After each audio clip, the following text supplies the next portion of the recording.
Okay. Let me know if it's a little It off, so I sound can like the shift it. teacher. It sound like. Oh, yeah.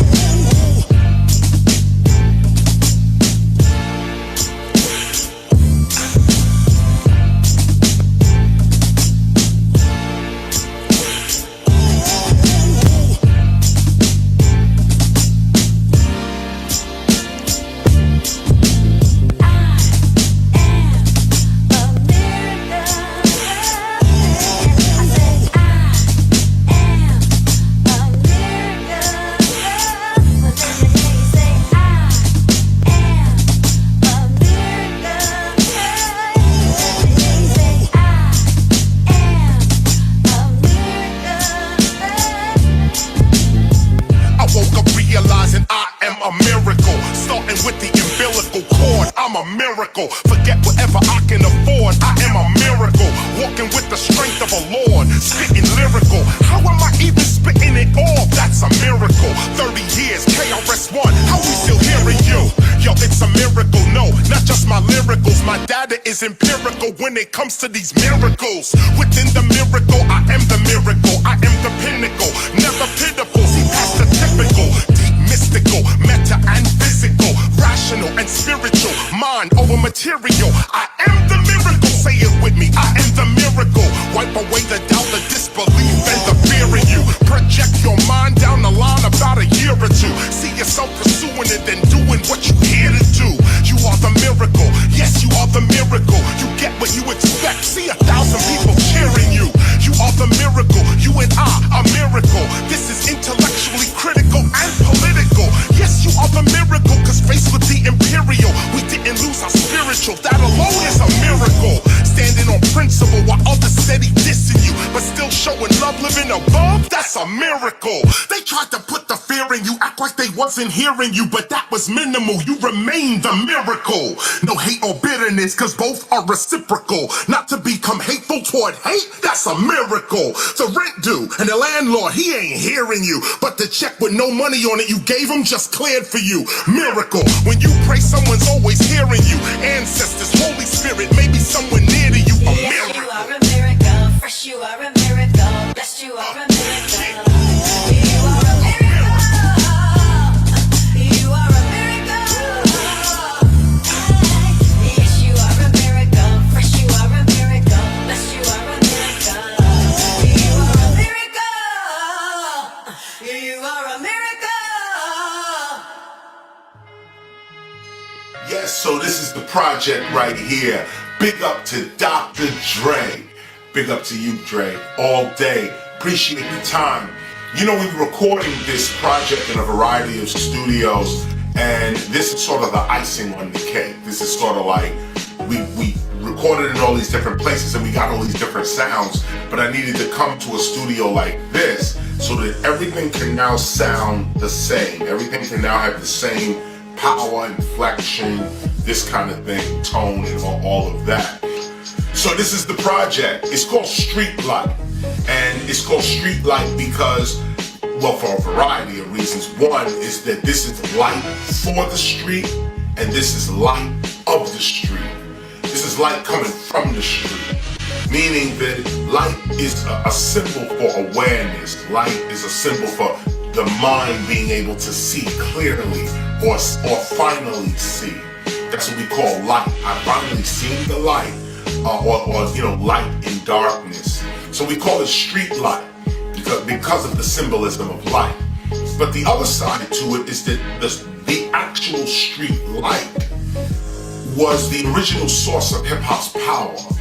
It is where we went to when we was outside DJing in the parks and in the street. We would go to a lamp post, a street light, go into the base of the light, and there you could rearrange the wiring at the base of the light and give yourself electricity. So many DJs actually did this, went to the base of the lamp post and extracted the energy from the lamp post. This is the original way we used to power our equipment and lights and all this other stuff. So I went back to that traditionally and called this particular mixtape project Street Life. Let's rock. I want a cigarette. I want to feel the vibe. I'm feeling good inside.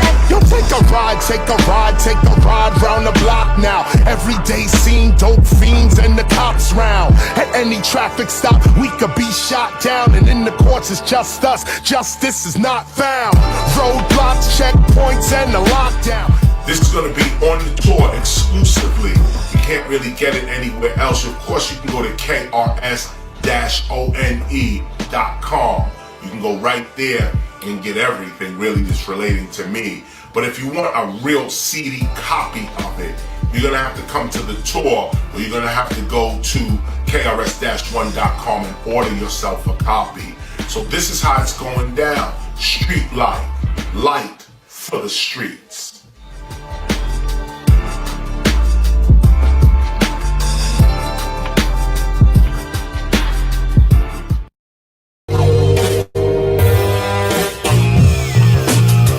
Yes, indeed. Welcome to the Hip Hop Alliance. Hip Hop's first official union. We fighting for rights. Workers' rights, labor rights. Y'all know what it is. Fair wages. Let's hit 'em.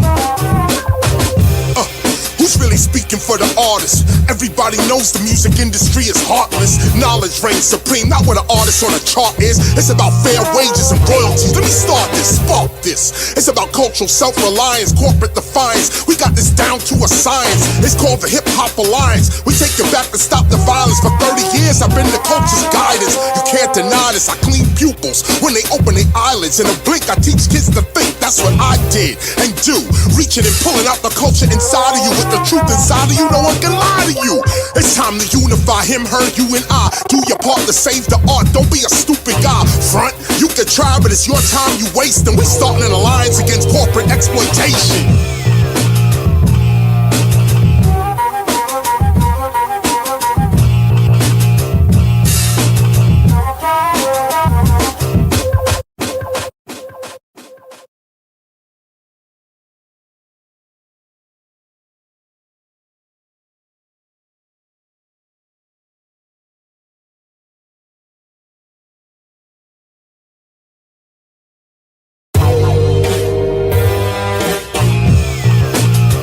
Yes, indeed. Welcome to the Hip Hop Alliance. Hip Hop's first official union. We fighting for rights. Workers' rights, labor rights. Y'all know what it is. Fair wages. Let's hit 'em. Who's really speaking for the artist? Everybody knows the music industry is heartless. Knowledge reigns supreme, not what an artist on a chart is. It's about fair wages and royalties. Let me start this, spark this. It's about cultural self-reliance, corporate defiance. We got this down to a science. It's called the Hip Hop Alliance. We take it back to stop the violence. For 30 years I've been the culture's guidance. You can't deny this, I clean pupils when they open their eyelids. In a blink I teach kids to think, that's what I did and do. Reaching and pulling out the culture inside of you with the truth inside of you, no one can lie to you. It's time to unify him, her, you, and I. Do your part to save the art, don't be a stupid guy. Front, you can try, but it's your time you waste. And we starting an alliance against corporate exploitation.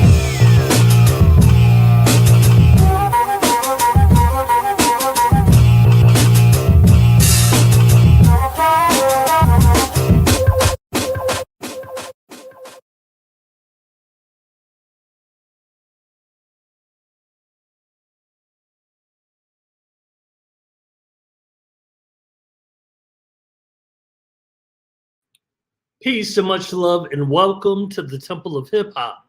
I am Minister Sun One, and here is our teacher, KRS-ONE. Big up to everybody. As Sun One just said, it is the Temple of Hip Hop, straight up and down. I feel so great today. It's Sunday. Yes, This yes, is a indeed. great moment. Soulful Sunday. I'm here with GSIMONE as well. Big up to Pascal as well. And everybody in the sound of my voice. This is it, y'all. We at the Temple of Hip Hop. The Temple of Hip Hop is a hip hop ministry, archive, school, and society. We are here to preserve hip hop for real. And the way in which we feel do that is by preserving each other. By preserving hip hoppers, you preserve hip hop. Before I begin, Son One, is there any words you'd like to say as our opener? Yes, all praises due to God, No doubt. the inspiration for the Temple of Hip Hop, all of this. Peace. Wow. And with that, let's get right at the top. So we're getting ready to get into our God read, and we're leaving a realm of reading. We've been reading the Gospel of Hip Hop now for almost a year. Well, actually, more than that. And most of what we were reading has to do with like the movement, conduct, philosophy. You know, we point, at the beginning, we talk about the love. We talk about Dr. King. This is the cultural setup that we're discussing, reading. We talked about the seasons, how we operate in the seasons, what our seasons are. We talked about the handmade clothing of God versus material clothing, or in other words, worldly validation versus God's validation. What cloak do you wear? What coat do you wear? We talked about the divine performance, 18 performances that are taken as a whole that guide you through life and answer questions regarding life. We talked about the health, love, awareness, and wealth. I just thought about I skipped over the definitions and real hip hop. We clarified these things as we're moving forward, and like this is what you'll be tested on at the end of our read. These we set up the culture, the conduct of the culture is what we're setting up. The conduct of the culture, the philosophy of the culture and of the Temple of Hip Hop. Why are you here? What does it mean to be a temple member? What does it mean to that kind of stuff? So that was like 75% of the book, straight up. But now we get to our more spiritual look. And not only spiritual, but this is going to get now into the internal of us. We're going to talk even about biology, cells, DNA, stuff like this. And like I said, we're going to go slow. We're going to go slow because we're talking about the inner of us now. Most of what we talked about with the Gospel of Hip Hop was outer conduct, principles, the philosophy of the temple. All of this is, although you can say it's external because you got to understand it, all of this is out. It's for out. It's how we look to the world. It's all out there. And it's important that we study that and know that and try to conduct ourselves in the world like the culture or the civilization we want to see in the world. We have to do this in the world. And that was 75% of the read. But now we're going inside. We're going inside. And that part we're going to go slow with as well. Because this is where you get your strength now. This is where miracles happen. This is where life begins to respond to you according to your perception of it.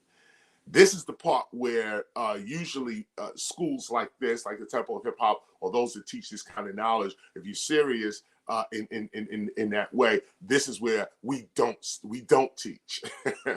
This is where you have to become qualified to learn this level of knowledge. However, I already knew that I'd be speaking to the public, so we designed our knowledge in such a way that only if you're not going to understand this if you're not hip hop, and that was the point to the read for however long we've been reading now, almost 2 years.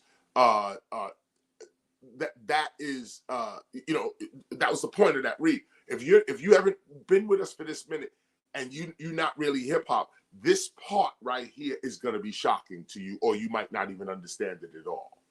And we designed the knowledge like this, and this is why I'm explaining the gospel like this up front before we go further. As you have learned, we take, whenever us, like, even though we have overstandings, sometimes those overstandings break down into like 3 lessons into their own lesson, into the own overstanding.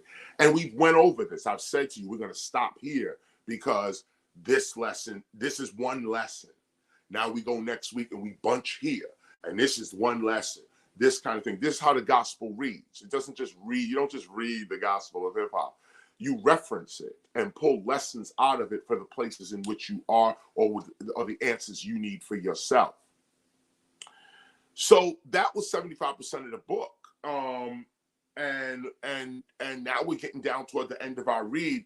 And this is where we go inside now. This is where we start talking about God, about ancestors, about our DNA, about our biology, about history, the creation of new history now. We are a new civilization on the earth, and we got to start really, I'm drilling this into you. Drill music. I'm drilling this into you right now, that we have got to be, all of us have got to begin to take ourselves more seriously as a culture, as a civilization, which brings it into manifestation. So before we begin, actually, I'm going to talk a little bit real quick. I always give you the updates, what's going on, where we've been, who our allies are, and so on. Let me give you a little bit of that right now. And keep in mind, too, keep in mind that when you really think about what the Temple of Hip Hop is about and what we're actually doing, you realize that this is about civilization building. That's what this is about. Civilization building. And that's what I want to keep impressing here as well, because it's going to get into our God knowledge. It's going to get into what you feel about yourself as part of hip hop. You see, everything else we just read was external. It was how we act. It was this, and in a lot of ways, it was intellectual as well. It's intellectual. But this is the part that you got to feel now. This is that piece that you got to feel this now. It's no longer just thinking it or reading it or talking about hip hop as culture. This is where you really now have to put your money where your mouth is, but also put your mind where your mouth is. Put your heart and your feeling where your mouth is. You talking all this, but do you really feel it? That's what we're getting ready to get into, the feeling of this.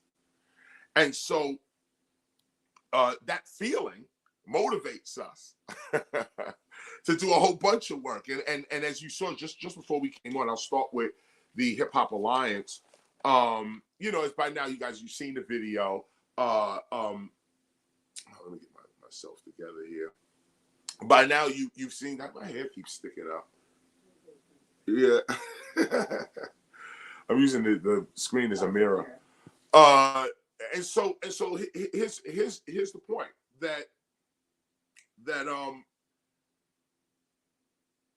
you have to be able to live hip hop from beginning to end. And I'm talking about HHA, I'm talking about Temple, HHA, and all organizations that are helping hip hop to push forward. The Temple's unique in the way we doing it. But this is, you've seen the video, you see what we're doing. We announced the union to the world. Oh, by the way, too, since we released the video this week, we got like 500,000 views. You can see the stats, 700 likes, everybody's talking and stuff. Got a comment from LL Cool J, shout out to Rock the Bells. All of this type of stuff, real excitement in the industry, and not just music excitement, but people really want that union. We're getting older now, and a lot of us, even younger people within hip hop, are getting older in their mind. saying, well, why, right, what does happen to me when I turn 50, when I turn 60? And this is also part, I'm going to come back to the temple real quick, is that this is why we exist, because we are helping our people to understand their importance, their value, what to believe in. Believe in yourself, believe in your culture, believe in your ancestors. That's on that side right there. But now to actually implement that in the world, and it not just be about your what you saying out your mouth, you got to form a union. You got to form businesses. You got to form schools. You got to form militaries. And so we're doing the painful work right now of just starting to organize hip hop's culture, not just talk about it, say, yeah, we a culture, but then our babies can't live. You started hip hop from 7 years old. I'm hip hop at 7. Then what happens to you at 70? And what happens in between that? As a culture, you're supposed to have a full cultural experience. You don't just say you're a culture. Your culture provides for you. Your culture protects you and educates you. Your cultural lifestyle keeps you healthy, keeps you informed. That's what we're building. That's the work that we're doing. This work leads us to something like the Hip Hop Alliance. And keep in mind, look, as a temple, God is on the lead of this, okay? God leads. Don't get it twisted, because I wasn't even thinking about a Hip Hop Alliance at all, okay? But I was thinking about how do we, where are the pensions? Where is the health care? If you young in the hip hop, what can you pay into now that when you get to a certain age, you can go to college if you decide to put your money there. You can open a business. You can retire. Why does retirement have to be 65?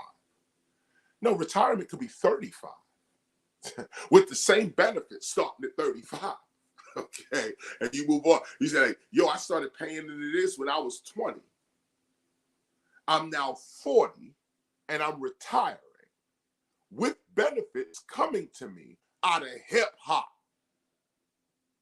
Real benefits coming out of hip hop because I lived my culture. I paid into my culture. Now I'm 40. I'm retiring. My culture paying me now. We could set this up. This is how everybody else is setting up. And no disrespect, I'm not trying to compare us to everybody else, but I'm saying we sleeping.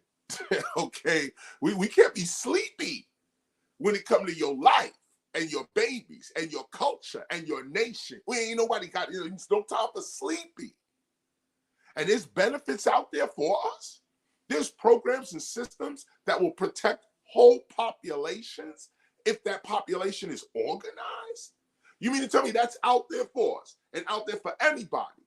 And we're going to sit around here independent of each other, competing with each other, slandering each other, dissing and pulling each other down. All that, okay, we're going to leave that to those people who want to experience the end results of that. You go ahead and live that life. We're going to live this life that says when I'm 70 years old, I don't have to go into an old folks' home. I don't have to beg for health care or ask these corporations to hire my children. That I help build the corporation, but my child can't work there. Nah, this is not what it is. You giving us any kind of money you want. Oh, we think you worth 10,000. Well, I think I'm worth 50,000. Matter of fact, 100,000. No, well, we don't think so. So take this 10 because we're the only game in town. That's how we getting treated right now. All these rappers or you see on television, they getting ripped off. Let's be clear with it, okay? This is no disrespect. This is no pulling somebody out. This is a moment of truth, okay? This is the moment of truth. It's called the Temple of Hip Hop. We speak truth here. No disrespect to nobody, but you can see, you hear the stories. Dudes getting ripped off, making dudes all kind of money and nobody want to pay nobody. This is how we doing each other first. First is how we doing each other. So the Temple of Hip Hop is going to have to step up as well in terms of its message to hip hop as culture. Love one another, believe in yourself, health, love, awareness, and wealth. These things is what our culture needs to know. Otherwise, we can't organize. If we're going to be jealous, selfish, hateful, deceitful, greedy, if this is what we're going to be, there is no culture. You might as well forget it. We're all just talking. We're just talking. And that's what a lot of people have done. That's what a lot of people doing. But all that talk comes to an end. Comes to an end right now. Right now, it comes to an end. It's over. Okay, all this talk is over. Okay, we're going to build our civilization. We're going to build our culture. And we're going to build it for real. No talk, no games. We're going to build this for real. I told you we're going to build a city. In order to build our hip hop city, hip hopia, you're going to have to talk to some unions. Okay, you're going to have to talk to some professionals, some universities. You're going to have to talk to governments. You're going to have to be able to have a conversation with multiple disciplines at the same time. And the Temple of Hip Hop teaches that kind of knowledge because it's not knowledge, it's character. Once you have a certain character, you become bilingual or trilingual or quadlingual in a variety of other disciplines. And so this is what we are doing right now. So as far as the temple, let me give you the rundown. You should know that, like I just said, that's the temple, but here's now HHA in that sense. That's the union thing we're dealing with. We're dealing with unions. And like I said, if we're going to build this for real, we're going to have to talk to professionals like electricians and plumbers and carpenters. These people are not rapping. Some are, but for the most part, excuse me, for the most part,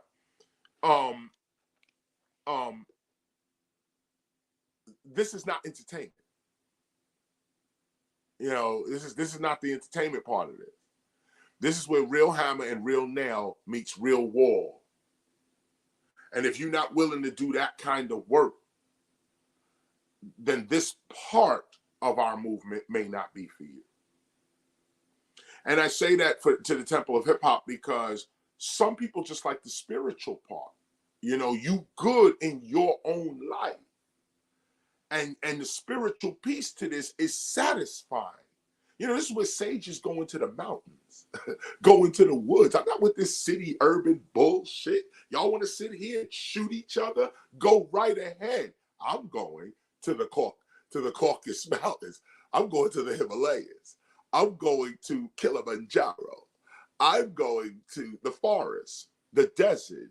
I'm getting out of here because I know where peace is. And I've earned it. I've learned it and earned it. I'm going where my peace is. Now, everybody who studies God has that option. Everybody who's spiritual got the option to stay in your spiritual mode, and don't be guilty about it either. This is your prize for seeking God and for seeking the enlightenment. You can stay right where you are. There is no crime, no karma, nothing. You learned and you earned your place. But some of us, not only have we earned and learned our place, but we have to get other people to learn and earn their place. And that's not a work for everybody. All enlightened people do not do this work. Like I said, you become enlightened, you realize something, you realize who you are for real, you go to the forest, you go to the mountains, you out in the desert. But some of us, when we realize ourselves, we go right back into the bullshit we came from.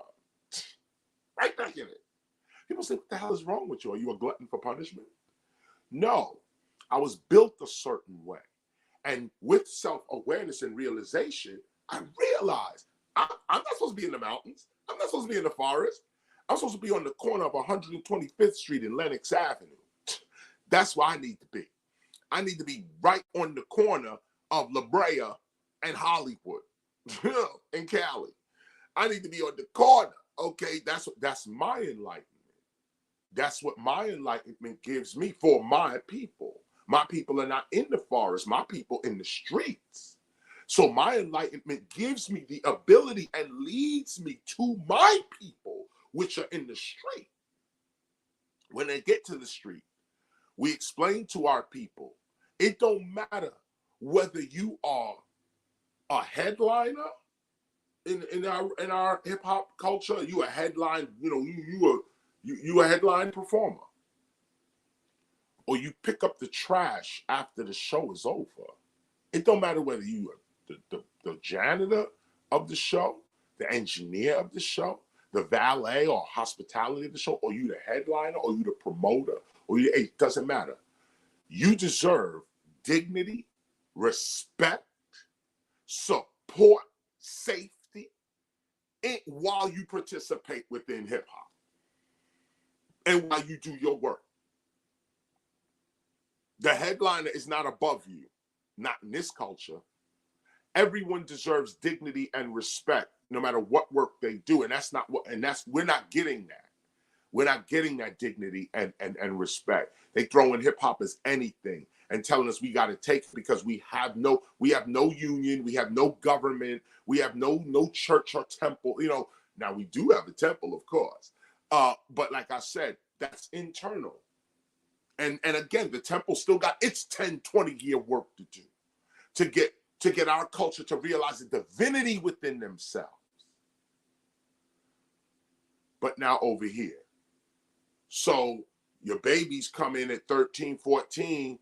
I'm an MC. They supposed to go to the same capitalist system that ripped us off? How are we parents then? Straight up, how are we the adults? We gonna turn our kids over to an entertainment industry that we know gonna use them and throw them away when they can't make them no more money. We gonna allow our children to just go there? You got to think about that. Well, I do and did. Right now, we don't have a choice. We don't have a hip-hop cultural distribution system for our artists. We're going to have to get one. Make one. Somebody on this call right now know how to do that and has it and can distribute us with new rules that apply to how we live. Not we always got to adjust how we live so to other people's rules and other people's policies. I'll tell you the story right here, a little deviation. So Live Nation, maybe you heard of Live Nation. They run around buying all these buildings up, the performance buildings, and then now regular artists can't perform in big buildings because you got to be a Live Nation artist to play in Live Nation buildings. Or, like with me, I'm independent. So Live Nation, if they want me to do a show, they'll come to me and say, we'd like you to do this show, so on and so on. And you really got to be hot for Live Nation to come to you and say, yo, we want you to do a show. And you're not a Live Nation artist. You got to be a ticket seller, like that. So they came to us for a Cypress Hill show. Two shows, one in New York, one in Boston.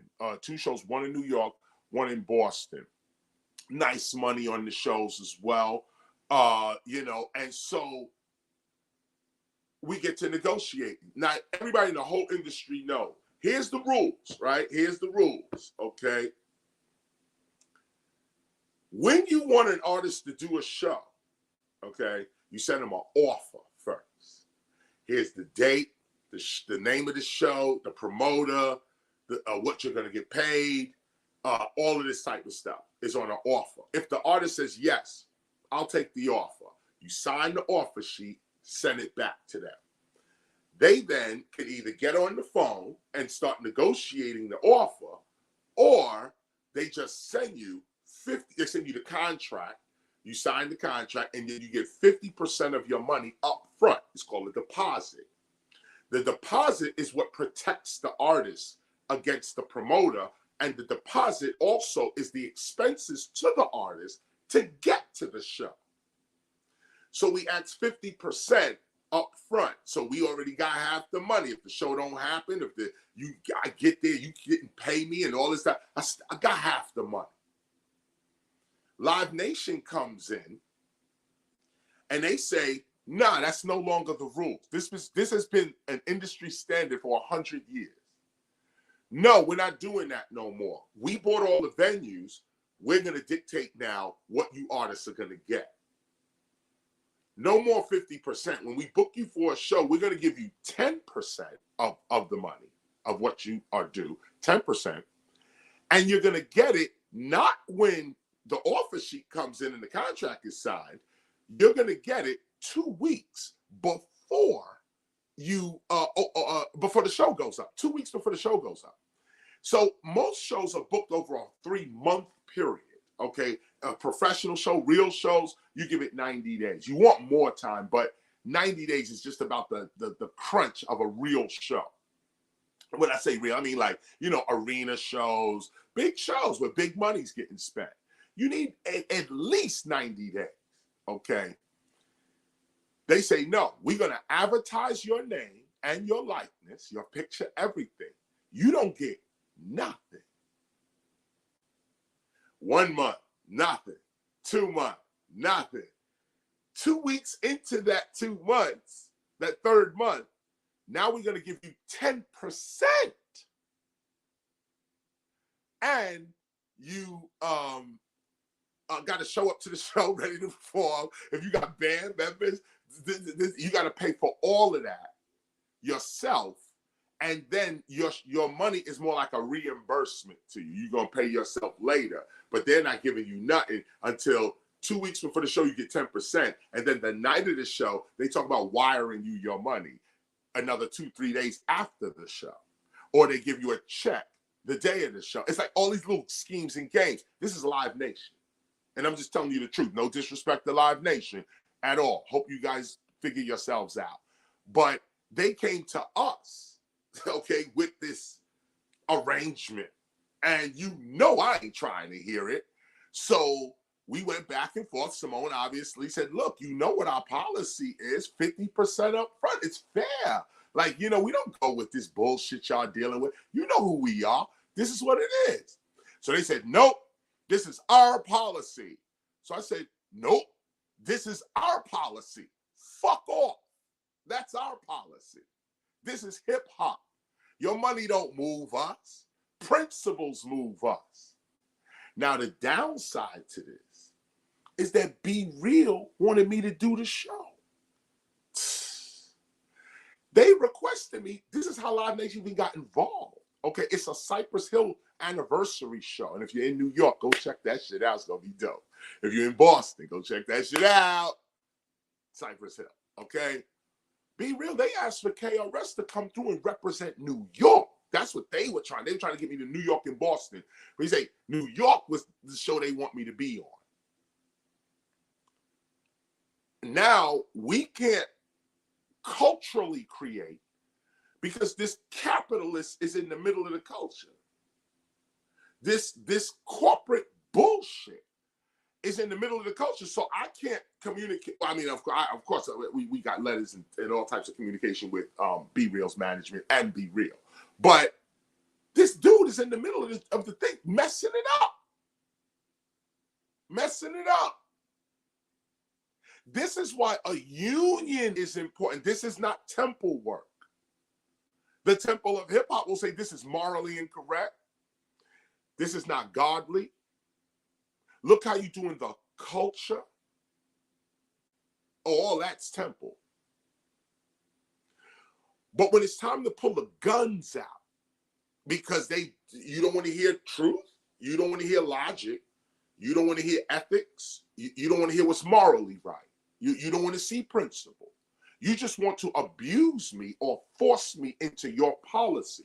Guns out. Spear out. Sword sharp. This is now where you cannot be these spiritual people say, oh, it's God and isn't. No, sometimes somebody's face got to get punched in. That's God too. That's God too.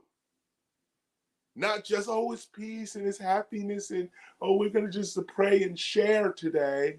Nah, that's a part of God, big part.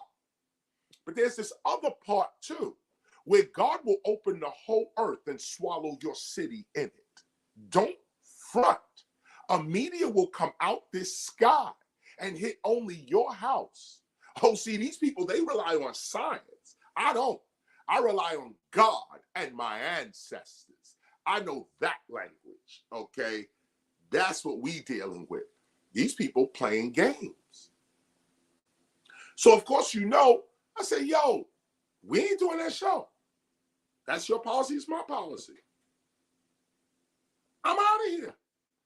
But now Be Real can't get the KR that he needed for his New York because he's messing with Live Nation. I'm the culture to the core. Fuck about no Live Nation. Gives a fuck. Care less, okay? These people are less to me than a supermarket, okay? I care more about the supermarket than I do these people. And I say that to the whole world. Know what's going on with your culture and with Live Nation in particular. Know what's going on. I mean, I just say go to the Cypress Hill show because Cypress Hill is the crew. And they are hip-hop to the core. I can confess to that. Okay. But on another level, I wouldn't support no Live Nation shows if this is how they're going to do our culture. I wouldn't support no, because they don't have to. It's their own policy. There's no government. There's no federal policy saying this. There's no state policy where we got to follow the state, follow the government ain't saying none of this. They saying it like they are government. Nah, you got to stand up, and I'm standing up, and they're going to get knocked down. Because the real power is here. The real hip hop is over here. Okay, it's over here. It's not over there. And this is what all these corporations are going to wake up and realize. And that's why the video went out. Okay, that's why the video went out. Y'all see what's going on? You see what's going on? My gun is big. Big gap. Big. I got a divine gap. My shit is crazy. Okay, and it's pointed at these capitalists that's trying to rape our culture and exploit our heritage. It's not happening on my watch. Sorry, there's a real nigga in town, and he's called KRS-ONE. We're not having that. Now, these corporations won't play games because hip-hop is disorganized. We talking shit. Okay, we young now. We only 50. No problem. Y'all can rape us, rob us, do what y'all doing, to throw us any kind of deal. No problem. No problem. We already internally organized, and we coming. We coming. There's nothing you can do about it. There's nothing. This is a divine mandate. It's over for them. Now, the only thing that could botch it up is us. That's the only thing that could botch it up. We still sitting around talking dumb shit. Yeah, we could botch it up ourselves. Not understanding what heritage is, not understanding what legacy is, not understanding what lineage is. Yeah, you can botch it up, turn your culture over to these people, and they just rape and rob you and care nothing for you. Sure, we could botch it up ourselves. We could sell out. Massa, KRS is over here trying to get us free. Massa, he right there, Massa. They listening on the call right now, okay? Sorry, Dr. King, Malcolm, Marcus, Mega, they all protecting us right now. We know that. Nature doesn't repeat its mistakes. It only repeats progress. Okay, only humans do dumb shit like that. They make a mistake and keep repeating it. Nature don't do that. Nature makes a mistake or has a moment that clearly is an injustice. It cures the injustice with the next generation. We the next generation, guns out. Okay, we ain't playing that shit. We'll kill you straight up. Play with hip hop if you want. Okay, we will wipe you out. Period. This is the strongest power in the earth, not these corporations and what they handing us. So if you part of a corporation ripping off hip hop culture, I'm telling you right now, your days are numbered. Your days are numbered. Fix your corporation. Hear my words and make your corporation palatable to our culture. We can all get money. Everybody can get money. You ain't got to rip our babies off to get it. You ain't got to disrespect our elders to get it. You ain't got to neglect the needs, the unique needs of our culture to get it. That's just exploitation, and we not having it. And so this is what a union is about. Some people just want to pray and meditate. Go ahead. But some others of us want to bust that gun, okay? And that's holy too. Yeah, getting punched in your face is holy too. Straight up and down. This is an urban teacher, urban sage. Okay, this is what it is. That's godly too. The devil gets punched out over here, not talked to. We organize over here, not just pray. So let's get it clear. Let's get it twisted. That's why I'm giving it to you like this. I want you to hear it and get it. Hear it and get it. So this is what we've been talking about for a minute. Rappers, hip hoppers, DJs, breakers. Organize. We were too young. Dudes want to diss. Dudes want to debate. Dudes want, well, DMX dead. Black Rob dead. Humpty dead. Biz Markie dead. Come on. Some of them could have survived if they had health care and some counseling. Others just say, man, you know, Black Rob dead, that's it. And we all feel a little something, that was it. But who corrects the problem? Who comes back around and say, wait. We couldn't save our brother. We that weak. But we yelling culture. We yelling nation. We talking that we moguls and rich and we, okay? This is silly talk while real people dying in the streets. Police seem to have it in for hip hop. Seem. Because that's what the news says. They gassing it. That ain't what's really going on for those outside the United States. That ain't what's really going on. Of course, the police, you know what it is over here, right? Okay. It is what it is. But on the everyday life, like everyday life, that ain't what it is. Cop want to work and go home. Yeah, what do you think he's looking? Well, there are some of the psychopaths out there looking for problems. But they're the minority of the police. I tell you that straight up and down. They are the minority. They're the ones, you know, every group got they stupid in the group. Every group, our group, okay, got stupid in it, okay? And leadership has to check that. Police got the same thing. Mad cops want to do their job. Stupid over here want to shoot people and act like he above racist and all that.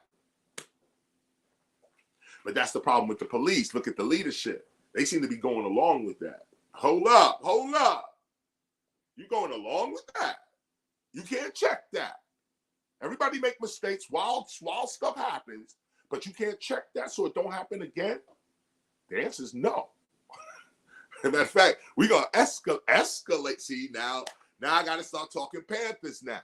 See, now I got to start talking self-defense. Now, see, now I got to start deacons for the self-defense. Now, see, here's now we got to start talking. You think this is cool? That we live in a police state? See, this is what I mean about real culture and what we got to do. You're going to have to get out in the street and protest, y'all. And not protest like, you know, the George Floyd. That was dope, too. But I'm talking about now, let's surround these corporations. Not walk down the street and walk past them, yelling at the police. Let's go right to MS Broadcasting. Let's go to Clear Channel. Let's go to Live Nation. Let's go to these places that are criminalizing our culture and surround their buildings. Yeah. Oh, yeah. And not on no thug shit either. We ain't talking about thugging. We talking about showing up with the federal government ourselves. We're talking about showing up with state representatives ourselves. We're talking about showing up with clergy, ministers, rabbis, imams, stepping up and saying, nah, my daughter's not supposed to hear bitch, hoe, pussy, and dick 9 o'clock in the morning while she going to school. You don't think that? You don't think that's what we should be? Come on, I think we can get a full coalition around that one. Why we ain't got it? Because we ain't got no union. That's why. So somebody got to step up. Thank God for Curtis Blow. Clap your hands, everybody, if you got what it takes. Because I'm Curtis Blow, and I want y'all to know that these are the breaks. Yes, that's where KRS got that from. I modernized it in 1993. But what you saying? Curtis Blow, the first rapper to sign to a major label, Mercury Records. He the first one. Opened the door. Okay, first one, Curtis Blow.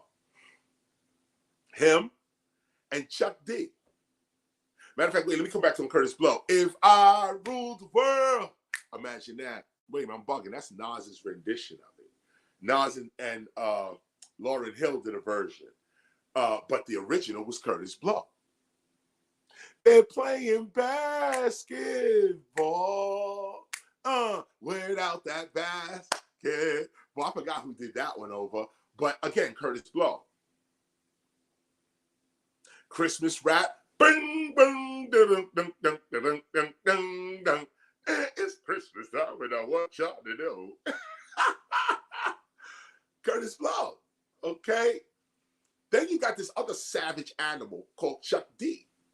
Public Enemy, Don't Believe the Hype, Fight the Power.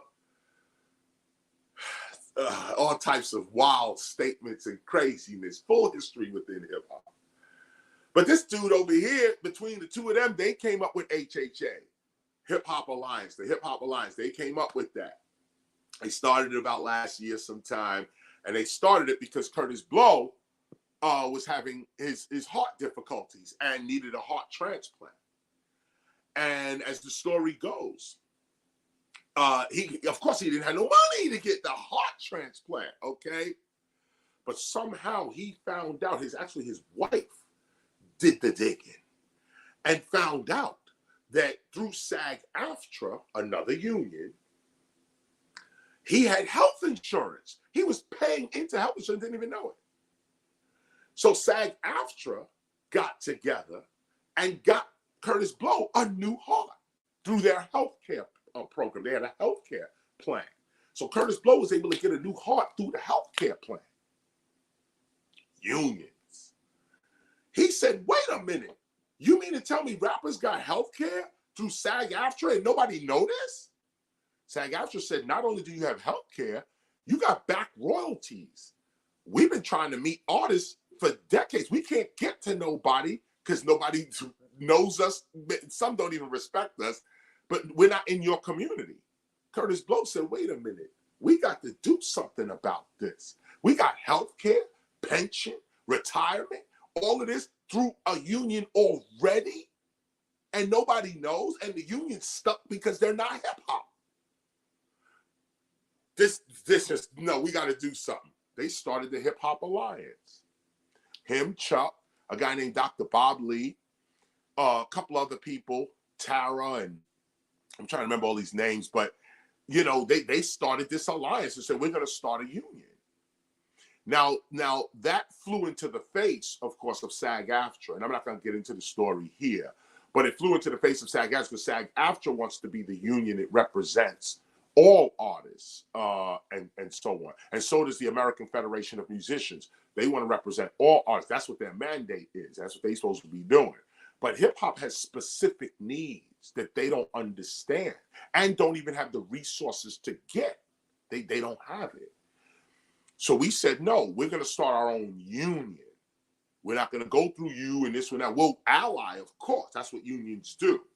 But we're going to start an alliance of artists and companies to unionize so that collectively we can bargain to the industry. Collectively, we now get to bargain and say, no, we don't want that. And they say, well, why? Well, you're not getting this. Okay, for you to get this, we got to get this. That's all. You can't just tell us anymore what you're going to give us for our talent, for our name, reputation, mind. You can't just do that no more. Collectively, we stand together. and we stand to win together or lose together. So this is what a union is all about, or at least this portion of it is what it's all about. So this is how the whole thing came up. Hip Hop Alliance, they struggled with SAG-AFTRA for a minute over internal stuff. And so they said, look, we need a stronger voice to come forward, somebody who's been doing this grassroots organizing. I'm only repeating what they are saying to me. When they came to me, Chuck was like, yo, I need you right now. This is what's going on. We're getting ripped off, and there's no reason for it. Of course, me and Chuck go back to the very beginning. I was like, word, I understand. And first of all, not just because we go back, but what you're saying is exactly where I'm at. And he said, I know. That's why I'm saying it to you. We know where KRS is at. Let's get this started.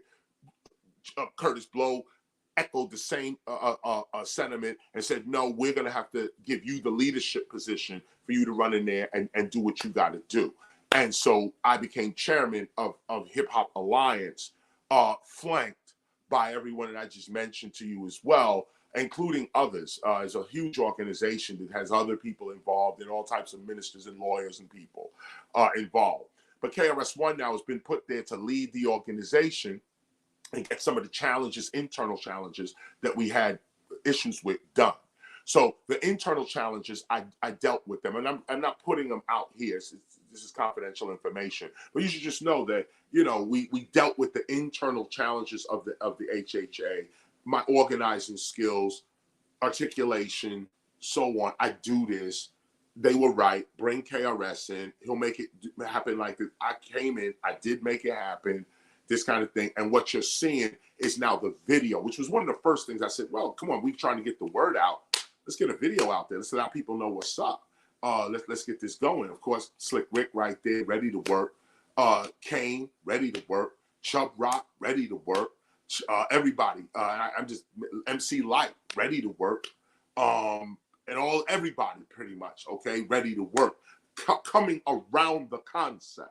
Saying, no, I understand what a pension might mean to me. I'm 60 now. I'm 50 now. I'm 45 now. I understand what a pension means. I understand what healthcare means. I understand what it means to pay into something. With every show that I do, pay into something that 10 years, 20 years from now, I don't have to do shows now. I don't have to do that. I'm part of a strong union getting benefits now.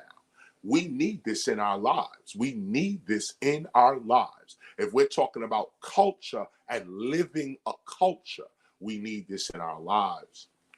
So since I've been chairman, I've met with the American Federation of Labor and the Congress of Industrial Organization. I have to read this because I'm still trying to memorize it.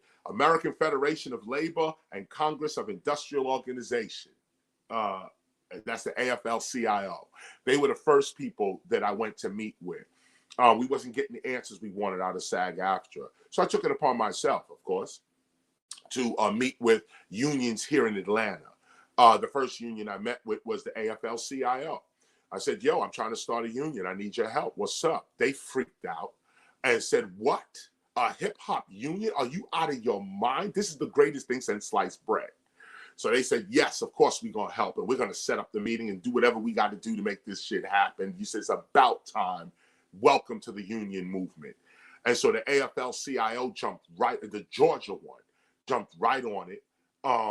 And that led to a meeting that we just had. Chuck D was on Skype. Curtis Blow was in the room. Curtis Blow Jr. was in the room. Tara Martin is our strategic strategist. She's like our political union head. She's a unionist, works with other unions as well. She's like the knowledge piece of our when you know, she's teaching us what unions are, and she's leading us in terms of what to say and how to say it. She was in the meeting. We met at the International Brotherhood of Electrical Workers. We met at the IBEW building here in Atlanta, Georgia. There we met again with the AFL-CIO. Shout out to Jonathan, the political wing of that. We met with the American Federation of Musicians, the AFM. We met with the Atlanta North Georgia Labor Council. They were everyone's in this one meeting. Black Male Initiative of Atlanta. They were in the meeting. And so we all got together, had a robust meeting about how to start a hip hop union. And what was so dope was that the American Federation of Musicians was there, and they was with it. Like, yes, this is what. And I immediately gravitated toward them because I was like, you know, you guys have musicians. You're not a hip hop lady. They don't do DJs and MCs. You should, but that's not what their tradition is. We're coming with something brand new, okay? They do violinists and drummers and horn players and orchestra people and the people who score movies, and they deal with orchestras like that. And I was like, nah, hold up. Hip hop got a place for you over here. We can join together. You throw your support behind us, we'll throw our support behind you. What's the support? We were talking to the Juilliard School. This is a couple of years ago. Simone and I was on a cruise, and the Juilliard School, one of the executives and their school was on this ship. And so we got to talking, and they was telling us that they said, you know, and this is an average. I'm paraphrasing now. They were saying that they have about 117 students every year, and they only have about 6, maybe 15 spots. At the end of the year, they have about 15 guaranteed places where you can get work after you go to the Juilliard School for music, or any school really. For any school for music, you get this. You pay the school. You go to school for 2 years or whatever, how long your tuition is, and you come out, and they say this as the school graduates you only have, the school only has 15 positions somewhere in the country and the world for you to go play for money. So over 100 students are just going to the Juilliard School, learning how to play, and making nothing. You going back to whatever you were doing, waiting tables, Uber, or some other executive job, but you're not doing what you went to school for. Juilliard's trying to figure this out. How do we get live musicians some money? Here's hip hop. And I didn't bring this up to them yet. I'm going to in a separate meeting with the AFM. But I'll tell you now. Here's how we do it. First of all, as a union, we say the new standard is the opening act of every show must have a live instrumentation, has to have some live instrumentation. That's hip hop saying it. Hip hop is saying the opening act, like it could be the first act on the bill, okay? There could be 2 people in the audience, okay? Whatever. The first act or the opener, promoter, and is that union promoter, union artist, we're in support of live musician playing. So we get together and say, we'll set a minimum, $250 minimum. Now you can make more than that, but $250 minimum to play this club as a live as a live player. You come with the horn. You cannot come on. You have to come with a show. But those who play live instruments get access to the club scene, the theater scene. Right now, they're getting shut out because everybody's on a computer. Everybody's on a CDJ. Everybody's on a turntable or whatever. And these live they're getting killed. So in our culture, we have hip hoppers play live music. Okay, there's hip hop, there's people who are part of our culture who blow that horn, who hit them drums, who hit the keyboard, who hit the piano, who hit all of this stuff from the tambourine to the maracas to everything. Our people are doing that too. So why, if you want to study live instruments and say, look, I'm not really with that computer, I do the computer, but I also blow this horn. You getting shut out of the industry right now and can't even get no money just because you play live instrumentation. That's injustice. A union says, especially a hip hop union, says, no, you play live instruments. The promoter knows he's paying $250 to this artist to open up for any show. Anywhere. This is what it is. And once the tradition starts, everybody's going to want to do this. Why? Because it's right. Because it's right. It's right. Imagine young people coming out of high school, coming out of the Juilliard school, coming out of music school, and you got a gig, all 100, all 10,000 of you, okay, from different schools and stuff. You come to the Union, we got places for you. Oh, you're going to play in Indiana this weekend. Can you get there? They're going to pay for your flight, give you $250, put you up in a hotel. Can you do the gig? Yeah, I can do that gig. Run over to Indiana and get that gig done. Can you do Chicago? Yeah, I can do Chicago. All of this. It's nothing. It's just organization. It's phone calls and agreements with people and say, this is what we are going to do. So this is what I want to bring to the AF of M and get those live musicians guys paid and get them some health care and get them some recognition. And have them even play probably with rappers and so on. Because once you in the show, you in the show. So right now, our babies ain't even in the show. They have to pay to go to the show and you play drums. And you're going to pay to see somebody play electronic drums? And you a drummer? No, that's an injustice. That's called injustice. You're a drummer. At some point, it's not like we're going to pay you every week. But you should at least get 5 calls a year as a minimum. 5 calls for the year. The union is saying, we got a gig for you over here. We got a gig for you over here. We got a gig for you over here. Because we've set up a system where promoters have to pay for live instrumentation. And a little something, $200, $250, anything. Just come on, let a new student play. It's these kinds of things that help our culture and help business that the union comes in and starts thinking about. So we met with these people, and this is it. I wanted to spend our first hour talking about that, talking about the importance of organization, and mobilization. Moving people to act toward what is right, not just talking about it, but fighting for what is right. And before we come with the fight, we come with, please, this is what's harming us. Don't you see it? Maybe you didn't see it. Here's what's harming us, and here's what you can do to ease the pressure on the harm being done to us. Now, if you don't want to ease the pressure on the harm being done to us, guns out. That's it. It's one or the other, okay? The pharaoh, okay, with the crook and the question mark and the exclamation point, okay? You can get your question answered with this crook thing, or that or the rod. You can get the rod, okay? And that's how we come in with it. We don't want war. We peaceful people. But you're not walking in my house and walking out with my stuff. I'm gonna put you on the floor first, okay? Now, you're going to crawl out of here with one leg. You're not coming into my house telling me what you're going to do. That's called colonialism. And we have enough experience with that shit already. So people are in our culture trying at least to colonize our culture, trying to extract the value from our culture for their culture exclusively. Well, part of this is because we're not organized. When we get organized, you'd be surprised how many other people be like, oh, it's like that now?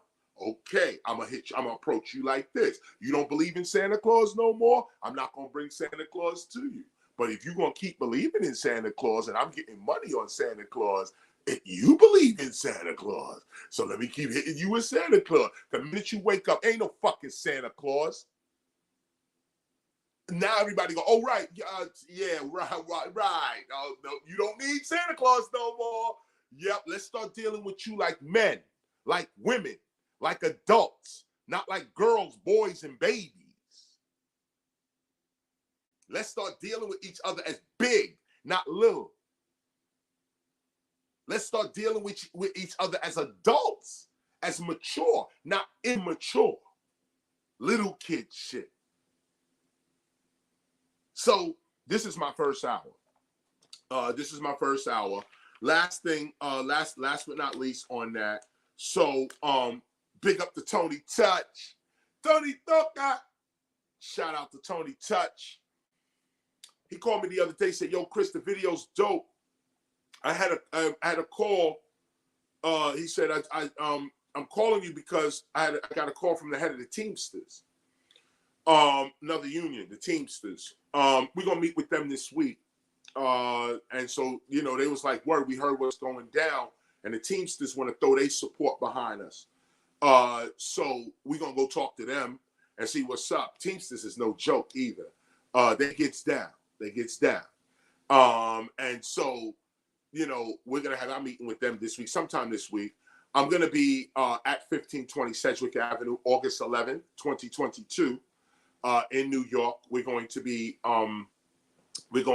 announcing our hip hop exhibit.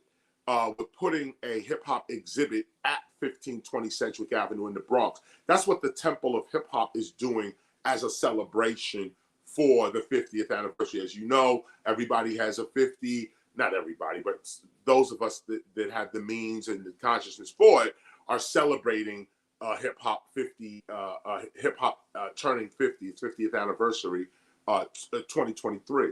So there's films being done, there's lectures and stuff being planned, and we, the Temple, are plotting to put an exhibit in 1520 Sedgwick Avenue, which is the birthplace of hip hop, or the legendary birthplace of hip hop, the agreed upon birthplace of hip hop. 1520 Sedgwick Avenue, 1973, Cool Herc and his sister Cindy threw their first party there. It was a back to school party, and that's how it all kicked off. So we're going back there. I met with the Tenants Association there, a woman named Miss Gloria, Glow Lady 3, an original hip hopper. Used to go to the Cool Herc parties. Met with this woman. She's head of the Tenant Association. We're organizing with her.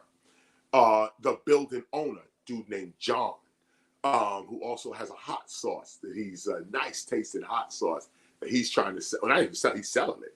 I don't have it with me. I'll show it to you. But he also owns the building. He owns 1520 Sedgwick Avenue. He's a real estate developer. He owns a bunch of buildings in the Bronx, in Manhattan, so on. 1520 happens to be one of the buildings he owns. That's his working life, what he doing.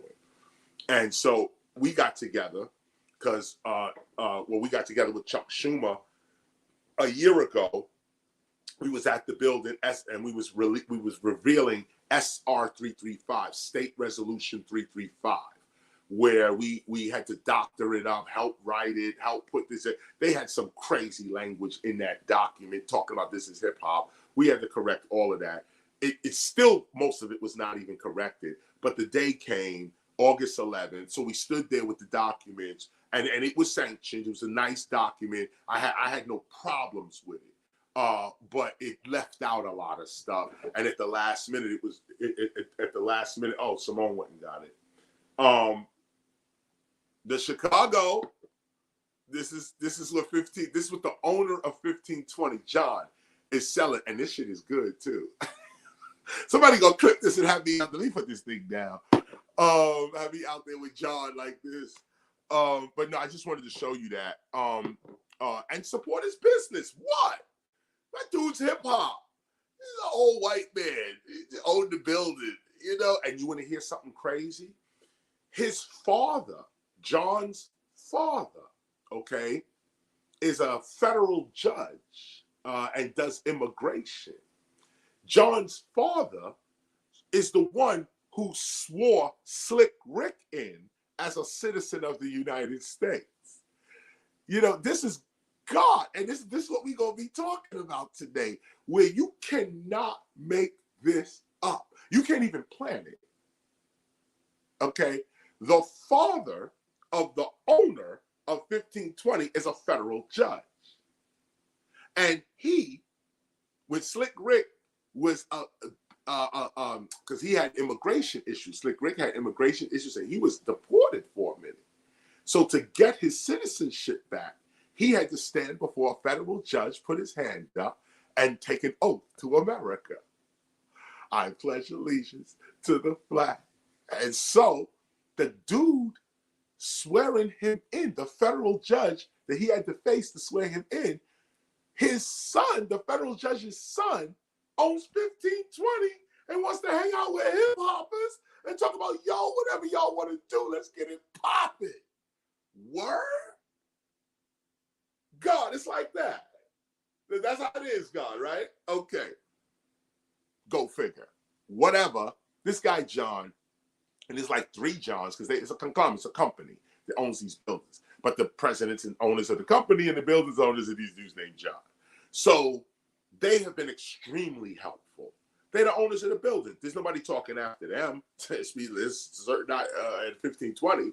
So they gave us carte blanche in the building. Glow Lady 3, Miss Gloria, she's there with the building. The tenants are with it as well.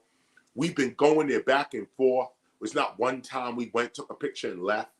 We went there, took pictures with Senator Chuck Schumer, Bronx Borough presidents, city council, others. We put SR 335 forward. We announced August 11th as Hip Hop Celebration Day, and the month of August as Hip Hop Recognition Month. And we did it with state officials to make it official, and did it right there at 1520. I stayed in touch with the building, with everybody, talking about what we want to do. Letters were passed. Son One and I, Simone, and Pascal, we all took a meeting up in Queens. We was somewhere in Long Island somewhere, and took a meeting with John, hashed this whole thing up, talked this whole thing up. And so now we are able to put an exhibit in 1520 Sedgwick Avenue, the Bronx, in celebration of the 50th anniversary of hip hop. And if you're going to talk 50 years, it starts right there in that community center. Those of you who attended New York, you was already at the community center and you saw the little space. It's a little space. So it's going to be by appointment only. We're not going to open it to the public. We may have actually, the opening day may be a public event. But after that, we're going to have a schedule because this place is small. And we're also going to treat it scholarly. So we're not looking for fans to come, fans of rap music. You just want to take a picture in front of something. That's not what this is about, because it's a tenement building. People still live there. The bus still pulls up there. It's the Bronx, okay? And so you got to come by appointment. But it's going to be the most scholarly exhibit in the world, okay? We're talking about even places like General Sedgwick, okay? We're there on Sedgwick Avenue, 1520. Say, well, who was Sedgwick? Who was Sedgwick? General Sedgwick was a general in the Union Army, fighting for black freedom. We need to know that, or really fighting for the Union, But I can put that black freedom on it real quick. You fighting for the Union, you on the right side, Sedgwick. But how did it become? Why was the street named after him, and why on that block? We also want to know, 1500 Sedgwick is looking at a river. It's actually looking at the Hudson River, the Henry Hudson River. It looked at a river. There was Native Americans on the banks of that river. There was mass trade and exchange of ideas going on the riverbank. Well, what were the name of the Indians and the people that were living there before the building was called 1520 Sedgwick Avenue? Before all of that, we got to go into the Bronx records, figure out who was there, celebrate them, put their spirit forward, and thank them for the space. We're going to do that ceremony. All of this happens next year. We're plotting and scheming on it right now. So that's us. That's what we're doing. And let me also, real quick, I want to go back. Grab your gospel. Grab your gospel. I want to take you back to the 12th overstanding called the movement. 12th overstanding, the movement. I want to highlight the first, second, and third paragraphs, and you'll see why. It's a prophecy. It's a prophecy, and we have to go back and highlight it because of what's going on with the Hip Hop Alliance. The 12th overstanding, the movement. Highlight this beginning part right here. It's a prophecy. In 1987, Africa Bambaataa held a cipher discussion at the Latin Quarter nightclub in Manhattan, New York. The topics included the unionizing of rap artists and the further development of hip hop as its influence began to expand beyond the New York area. At this discussion with about 50 prominent rap artists, DJs, journalists, b-boys, girls, graffiti writers, and other activists present. Africa Bambaataa argued that without organization and unity, hip-hop would simply become a mass plantation of talented people all working toward the benefit of several corporations. Highlight that whole thing. We are living this right now. We are living this right now. This was what Zulu Nation was pushing in 1987. Shout out to Zulu Nation. 1987. Now, I want to emphasize this. 1987. We documented it in our gospel, which is why this is so important to culture, that we remember what we said. So when the blessing hits you, you know it's God. You know it's your culture. You know it's your ancestors talking. But you got to write it down. You got to write down what people said and when they said it. It's the work of the temple. The topics included the unionizing of rap artists, and that was the topic. We need to form a union. Dudes couldn't understand nothing, okay? We were too young. It was just a word. Imagine if we had to unionize then. Just think for a minute. Imagine if we said yes, union, fair wages, royalties. We all be sitting right now collecting pension. We'd be have health care. Half the rappers that died from these diseases would not have died. You're not even hearing me. You're not even hearing. You're not even hearing me. You're not. I know you're not hearing me because I didn't hear it when it was 787. Actually, I did hear it, but who was I? I just came out the shelter. 87. I was just. I might be at my first apartment in 87. I'm just coming out of poverty. 87. Criminal minded. 87. What do I know? What does any of us know? Africa Bambaataa knew and said, we need to unionize. That's what's going to help this. We all said, yaga, yaga, yaga. Imagine if we had a unionized. Well, now here we are. And we'll throw it on divinity. We'll say, it wasn't time to unionize. Of course, we had to say it. It had to be decreed, but it wasn't the time. We were too young, and we probably would not have the power. Actually, the power that hip hop has now is way different than what we had in 87. So I want you to highlight the 12th overstanding the movement. Highlight 1, 2, 3. 1, 2, and 3. Because this last part right here, that without organization and unity, without organization and unity, hip-hop would simply become a mass plantation of talented people all working toward the benefit of several corporations. That's what happened. That's what happened. Because we didn't unionize. This is what happened. And we're living it through. But now in divine time, usually in the way divinity works, after a plague, after a flood, after some major catastrophe that re-alters the world, reshapes the world, then the spiritually minded gets their mandate. God removes the obstacles first. Then you get the mission to go forward. We just went through a harrowing experiences,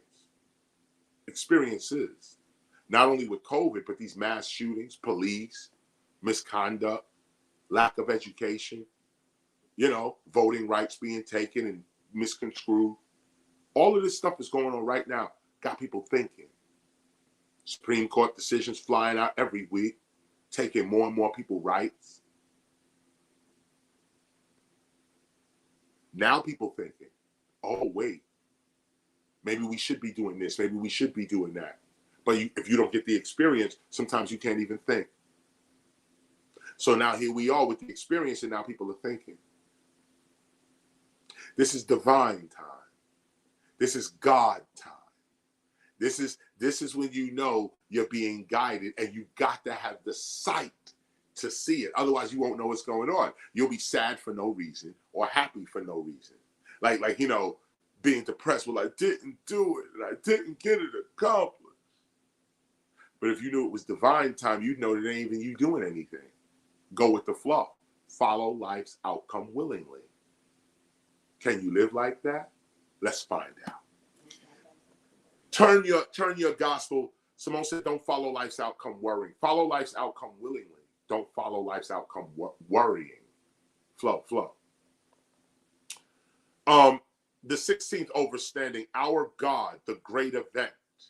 This begins a new lesson for the temple. We're talking about God, y'all.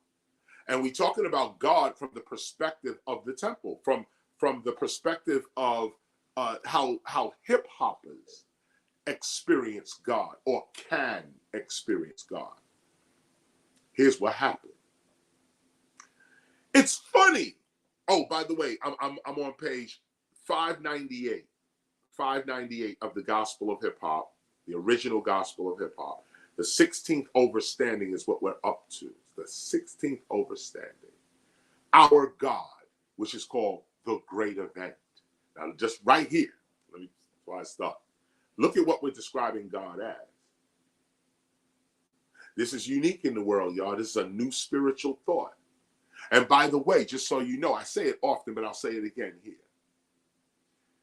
If you approach hip hop as a religion, as a spiritual practice, hip hop is the only religion indigenous to the United States. This gospel of hip hop is the only spiritual document, religious document that is not foreign. Not foreign. This is indigenous to the United States. It's indigenous to the streets of America. The streets of America produced this particular spirituality. All other religion in America is from other places, foreign to America. All, you hear what I'm saying? All spiritual thought is foreign to the United States. And I would even add Native American thought. Native American thought does not necessarily originate in America.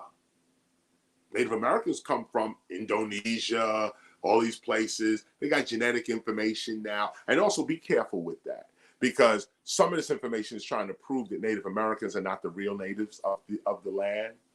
So they're coming up with genetic evidence that's really compelling too, which says, no, you migrated here. Native Americans migrated to what is called the Americas, like everybody else did, like the Mexicans did, like the Africans did, like the Vikings did. Everybody knew where America was and was coming here. Native Americans were just among the oldest to get here. Among the oldest to get here. But there were other civilizations here in these Americas before the Native Americans, most of them by which were Africans, who were all over the world at once. I mean, we can't even call them Africans because Africa was not even called Africa then. These other beings, there were other people here with Native Americans and before Native Americans. This is now fact. This is now scientific fact. But be careful with that, because some of this information is being used to disprove Native American sovereignty in the United States. And so hip hoppers, we stand with Native Americans. Don't get it twisted. We stand with Native Americans straight up and down. I'm citing new studies, which could change and alter the way even Native Americans see themselves.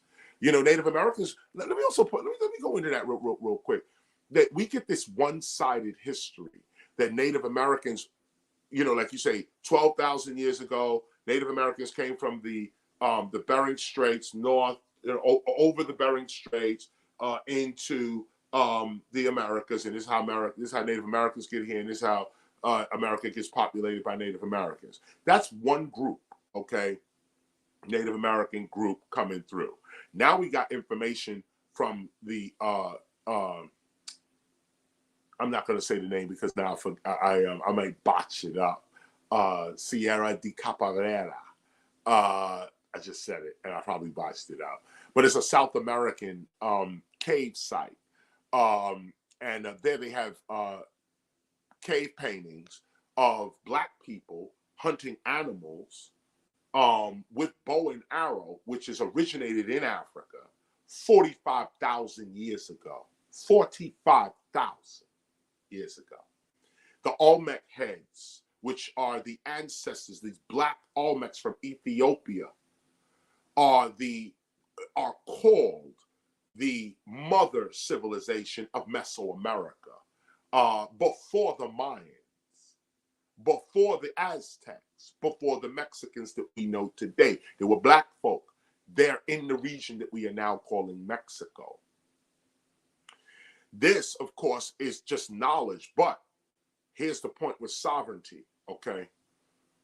You don't just take one bit of knowledge and say, oh, that's what it is. No. We recognize Native Americans as the sovereigns of this land. And here's why. Because we Africans, African Americans, we know that we've been coming here for centuries and so on, but not culturally. Okay, not one race of, if you say, yeah, as a race, we all been here. As a race, Native Americans been here. As a race like that, we don't recognize race, we recognize culture. So as a culture, we African Americans, we come from Africa as a culture. Now, there were Africans all over the globe, okay? Not only that, Native Americans who were here, Native Americans in America, okay? They didn't stay in America. They went to Europe.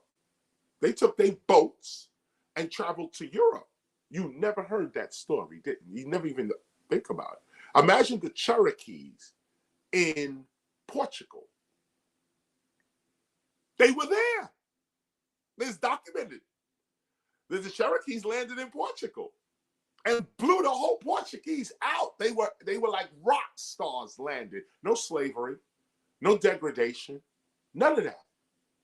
They got in, they sold stuff, got back in their ship and went home. Native Americans came to Africa.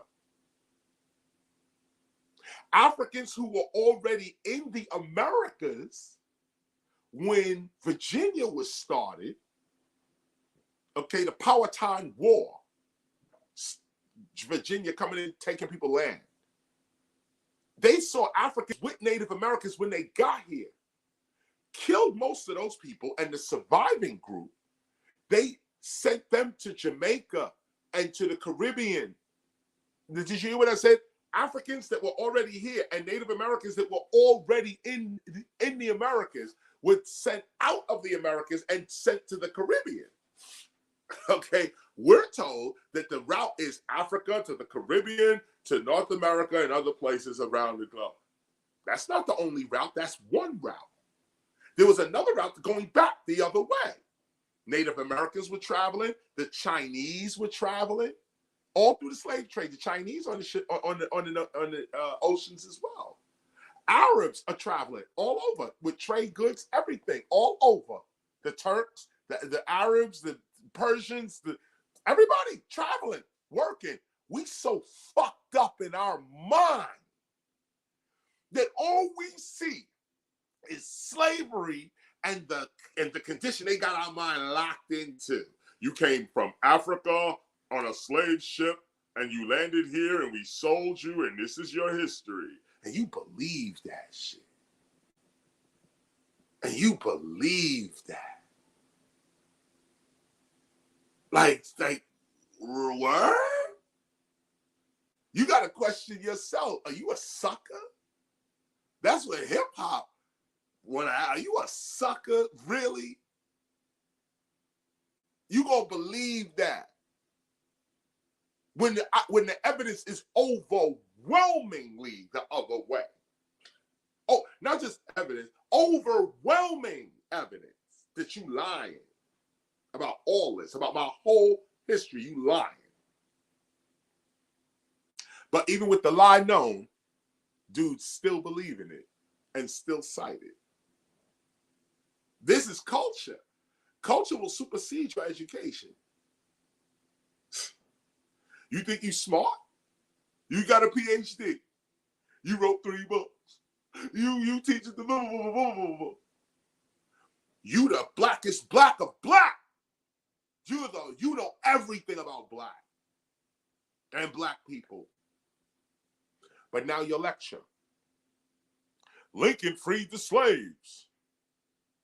What? Lincoln freed the slave. First of all, our people are not slaves. Anytime you use that word slave, you better use it in quotations like somebody else said it.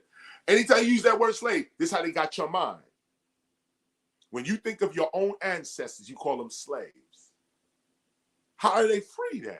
Call them by their name. Call them Mary. That ain't even their name. Damn. Call them Super M Ski. Because remember, this is the beauty of injustice, is that you took my original name. I can't even remember my original name. So guess what? I can name myself anything. I'm still in control of me. Okay, so here's what I feel like. I feel like knowledge reigning supreme over nearly everyone. That's my name now. They got us believing that we Mary and Bob and we come from slave ships. They got us believing that Native Americans never left America and went to other places. They got us believing that you got a one-way history and it only comes from Africa to America. It never went back to the Caribbean and then from the Caribbean back to Africa. Your ancestors never repatriated, right? Nobody ever went back to Africa, right? Never. And I mean by the millions. That never happened, right? You're just a slave, right? And this is how you see yourself, and this is how other people see you, white folk, or any folk, non-black folk. You too, looking at us as slaves. When you refer to the past, you don't refer to Africans, you don't refer to humans, you don't refer to none of that, or you don't call us by our name. You call us slaves. Not captured people. And this is why most scholars today, they don't want to use the word slave. They say enslaved person. And even that's stupid. You're still giving the authority to this psychopath. You're calling our people slave, you call him master. The psychopath, the criminal, the one brutalizing, raping, robbing, killing, this is who you call master. And the victim of this psychotic behavior is who you call slave. And you only do it because the person you call master told you to say that shit. Talk like this, slave, you dumbass. Talk like this. I'm talking like this, master, so I can get a better job, so you can like me, so I can get some sort of validation from you, master. They slaves, master. They not humans. I talk like you talk, master. So give me your master degree, your master's degree.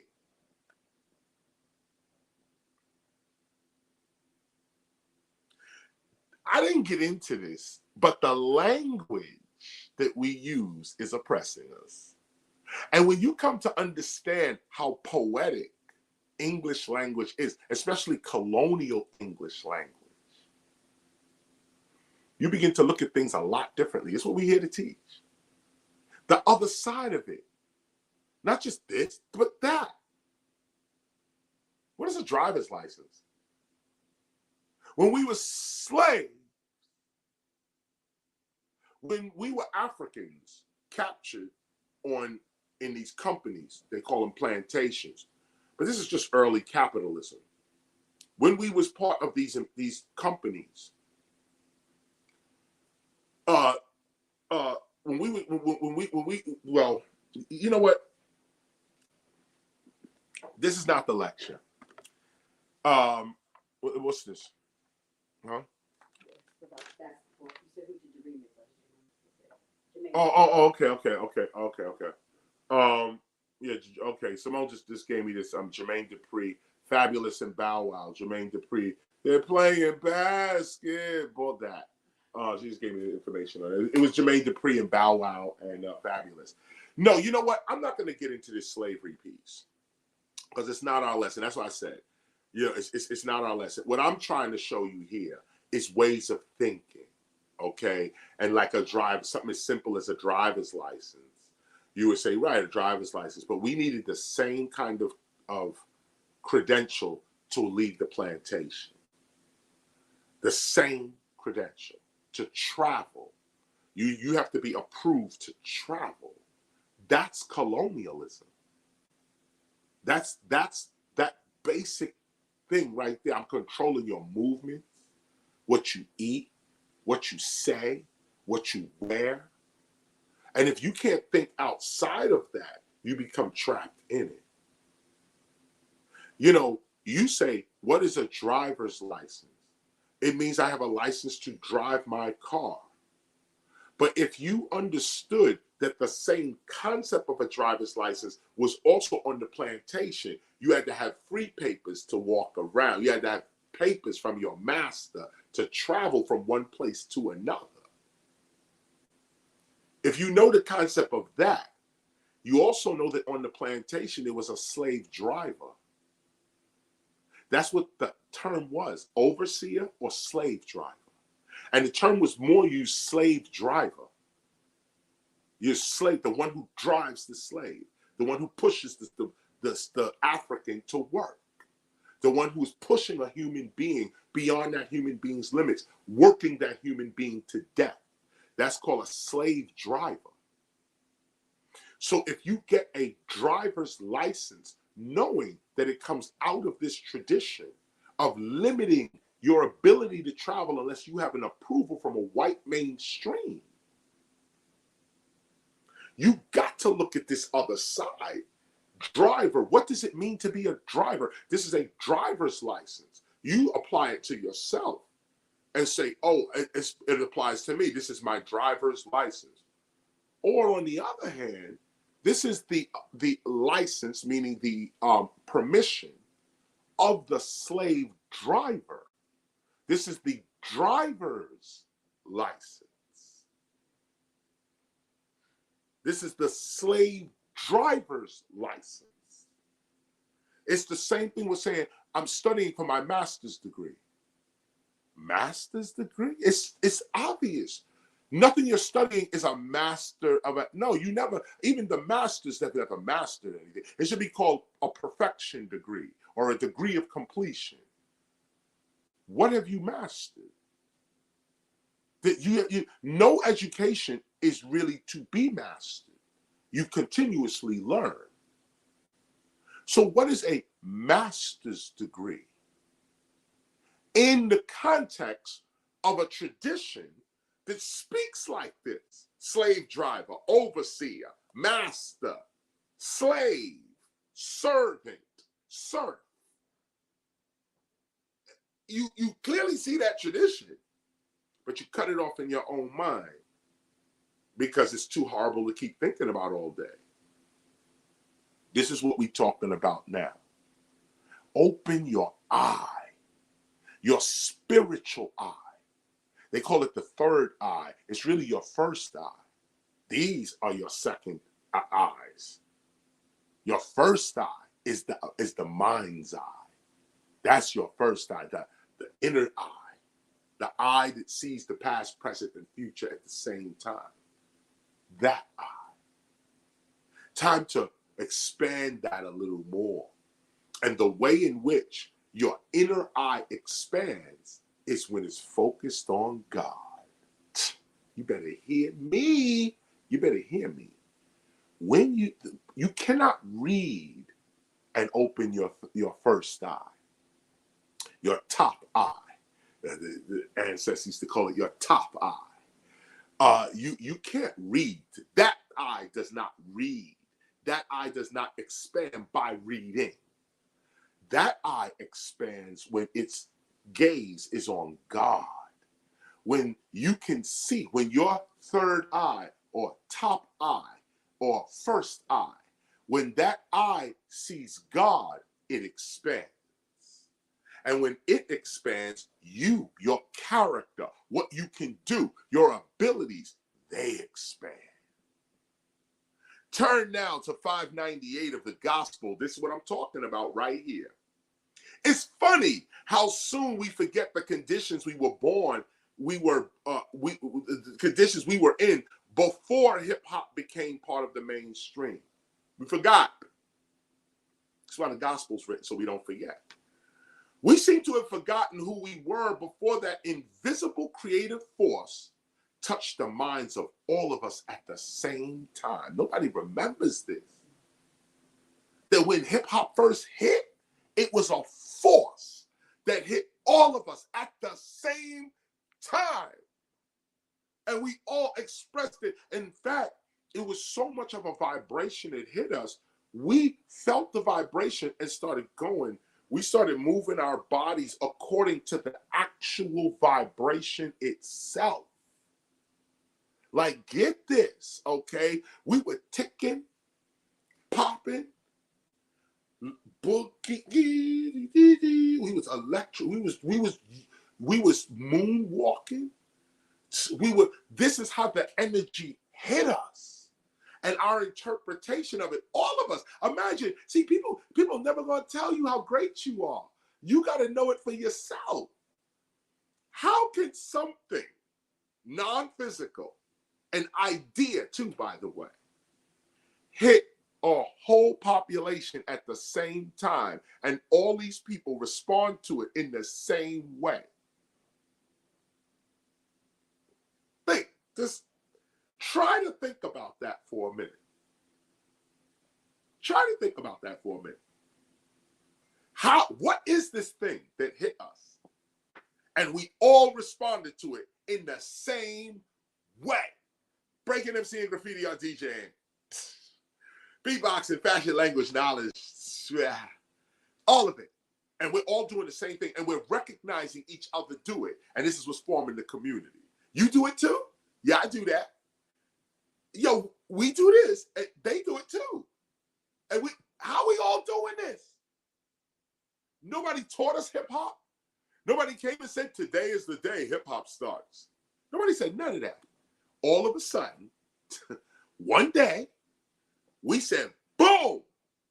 Yo, you feel this? I feel it. What you feel? I feel it like this. I'm going to go hit these trains. I feel it like this. I'm on the floor, breaking. I feel it like this. A hip hop and you don't stop. I'm going to hit these turntables. It's energy. And we all are together with it. We're all together. It's not like you're going to go cut, mix, and scratch and ain't got nothing to do with graffiti. You're going to go bomb a train, have nothing to do with MCs. You an MC ain't got nothing to do. That's not what happened. What happened was this energy hit us and manifested as the 9 elements that we talk about. And then we said, you do this too? They said, yeah, I do it. And I do it like this. And we said, this is our community. All those who do what we do. This is our community. In truth, no one created hip hop.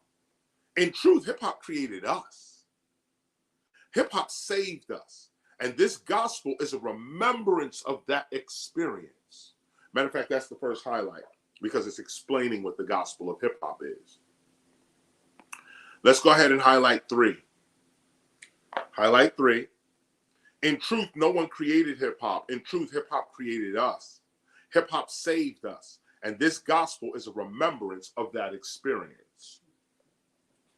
How long shall we deny that at our most vulnerable and hopeless state as a group of people, at the end of all human strength and knowledge, when all social institutions close their doors to us, something spiritual, something creative, something nurturing, yet non-physical, touched the minds of thousands of us at the same time and transformed and modified what we thought of ourselves and our environment. Such an awareness does not originate with 3 or 4 hip-hop pioneers. Such an awareness comes from God. To know God is not a right, it is a privilege. Survival, let me just stop there. God, I just want to say real quick, God, it has been a privilege, it is a privilege, and it will always be a privilege to serve you. Straight up. All glory to God. All glory, all credit to God. To know God is not a right, it is a privilege. Survival strategies such as street language, street fashion, street knowledge, street entrepreneurialism, breaking, emceeing, graffiti art, DJing, and beatboxing came from a variety of unplanned and spontaneous sources, saving many from sickness, hatred, ignorance, and poverty. Hip-hop was and still is divinely guided, and its worldview and its worldwide success is really unexplainable. Nobody can explain how hip-hop became what it is. That wasn't just a whole bunch of rap records. Nah, because if that's the case, then jazz would be this. Gospel would be, rock would definitely be. We'd all be rockers right now. Nah, something way deeper than music touched us. This begins the hip-hop spiritual life. We're going to highlight 6. This begins the hip-hop spiritual life. Recognizing the force that moves and has moved with you. Do you understand this? It's not about a whole bunch of hooping and hollering and, oh, praise God, and oh, yes, and oh, Jesus. And not to say just, oh, Jesus, just saying. It's not about praise and worship. That's not what hip-hop spiritual path is. It's about recognizing the force that already guides you. Do you ignore the force that has already guided you? Look back on your life and remember how you thought you was going to die that day and you didn't. How things changed for you when you thought it was the end and you got through. Look at the pandemic. Anybody who survived that better believe in God. I know science trying to take the credit, but if you're smart and you're still here, you'll give the credit and the glory to God. Thank you, God, for getting me through this. Before the term science even existed, plagues were happening in the world, and it was only God that we could turn to. Remember that. Science wants to take credit for cures and ideas that it's too young for. It's too young for. Spirituality was the first cure. Imagine, for thousands of years, plagues worse than AIDS and HIV was hitting us. Imagine. And all we had was praying to the ancestors and some herbs and a smoke going up. And that's all we had to cure us. And even if it was just a placebo, it cured us. Now, science wants to take the place of God. Don't be blinded by that. Science is great. Science does a bunch of stuff, wonderful stuff, science. We are scientists ourselves. But don't leave God out. God is before science. God is before an S and a C and an I. Okay, science is a new industry. Even the ancient African scientists were God people. God creates the first science. The first science is God. And the first technology is the human body. This is, or really nature, I should say. Nature itself is technology, high level technology. Science wants to take its place. Like some of these rappers, one of the young rappers, they want to take our place. They don't want to follow and heed the knowledge. They want to take our place because we are in prestigious places. We are in powerful places because of the work that we have done and will do. Youngin just sees, oh, he's wearing the crown and he's sitting on the throne. I want to wear the crown and sit on the throne. But you haven't done the work. You haven't put no skin in the game. You ain't been cut, beat, That has not happened to you yet. And if you want the crown and the throne, are you willing to be beat, scraped, stabbed, shot? Are you willing to do that? Well, we have. That's why we sit on the throne. Now, if you're willing to sit on the throne, come on and get your beat. Come on and get your cut, your scrapes, your scars. Come on and put your skin in the game. And that's what spirituality teaches you. How to be strong through that. How to have someplace else to go when people are dissing you. How to have some other mind to go to when it's time to stay focused, and the very people you're trying to help are sabotaging your own movement. You got to be spiritual. You got to have someplace else to go. You have to have a higher mind. You can't just react like a union. You have to react like God, like gods. You have to react like that. That's what we're reading right now. We're showing you how the eye expands. We're gonna we're highlighting 6 though, and we're getting through it. I wanted to stop on this piece right here. This begins the hip-hop spiritual life, recognizing the force that moves and has moved with you. That's it. If you could just do that, recognize, I see it. Your third eye gets wide open. You see, I can see. This begins the hip-hop spiritual life, recognizing the force that moves and has moved with you, to begin aligning your awareness to the intelligence that guides your life. To cease taking the magical moments in your life for granted.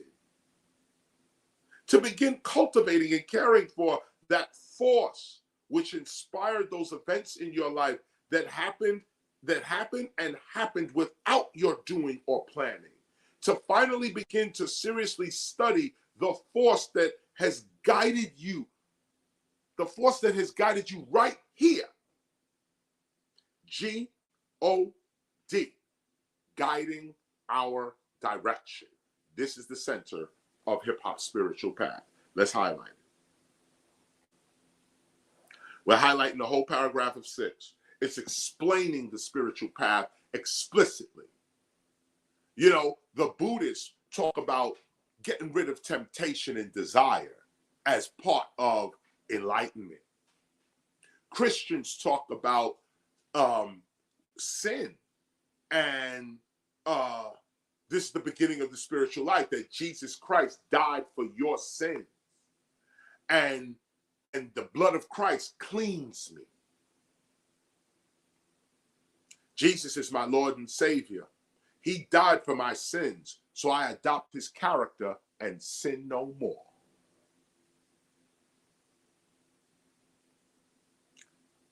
The Jews, Moses, the law. Jews are about law. Follow the law. The Torah. That's what the Torah means. The law. Get with these principles. Community, culture, that's Judaism. Straight up. Community, culture, and laws. And the Kabbalah, which is an interesting document in and of itself. Jewish mysticism, as they call it. Esoteric Christianity in a later years. But I mention all of this because this is the center of these paths.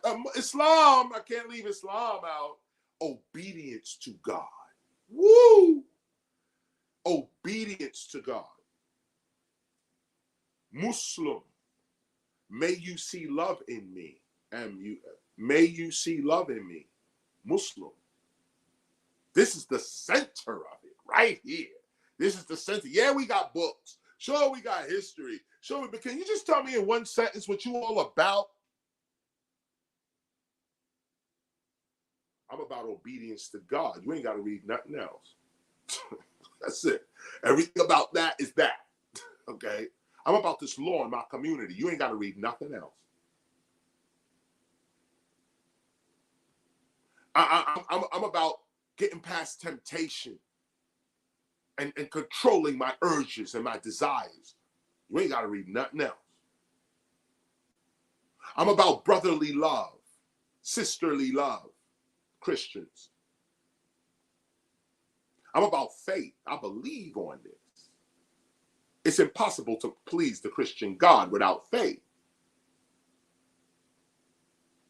You ain't got to tell me all about Jesus and all these 66 books of the Bible and all this type of stuff. Get me right to the part where Jesus says, you will know my disciples by how they love one another. What Christian doing that? I'm sorry. But anyway, I know what it is in one sentence. One sentence. Here's our one sentence. Here's our one sentence right here. This begins the hip-hop spiritual life. Recognizing the force that moves and has moved you. Period. That's it. You can close up. Done. Over. That's it. Do you recognize God? Can you see God? Not believe in God. Can you perceive through God? This is hip-hop.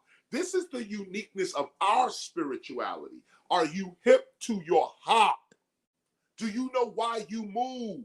Are you moving in the coordinates with the intelligence that's already moving you?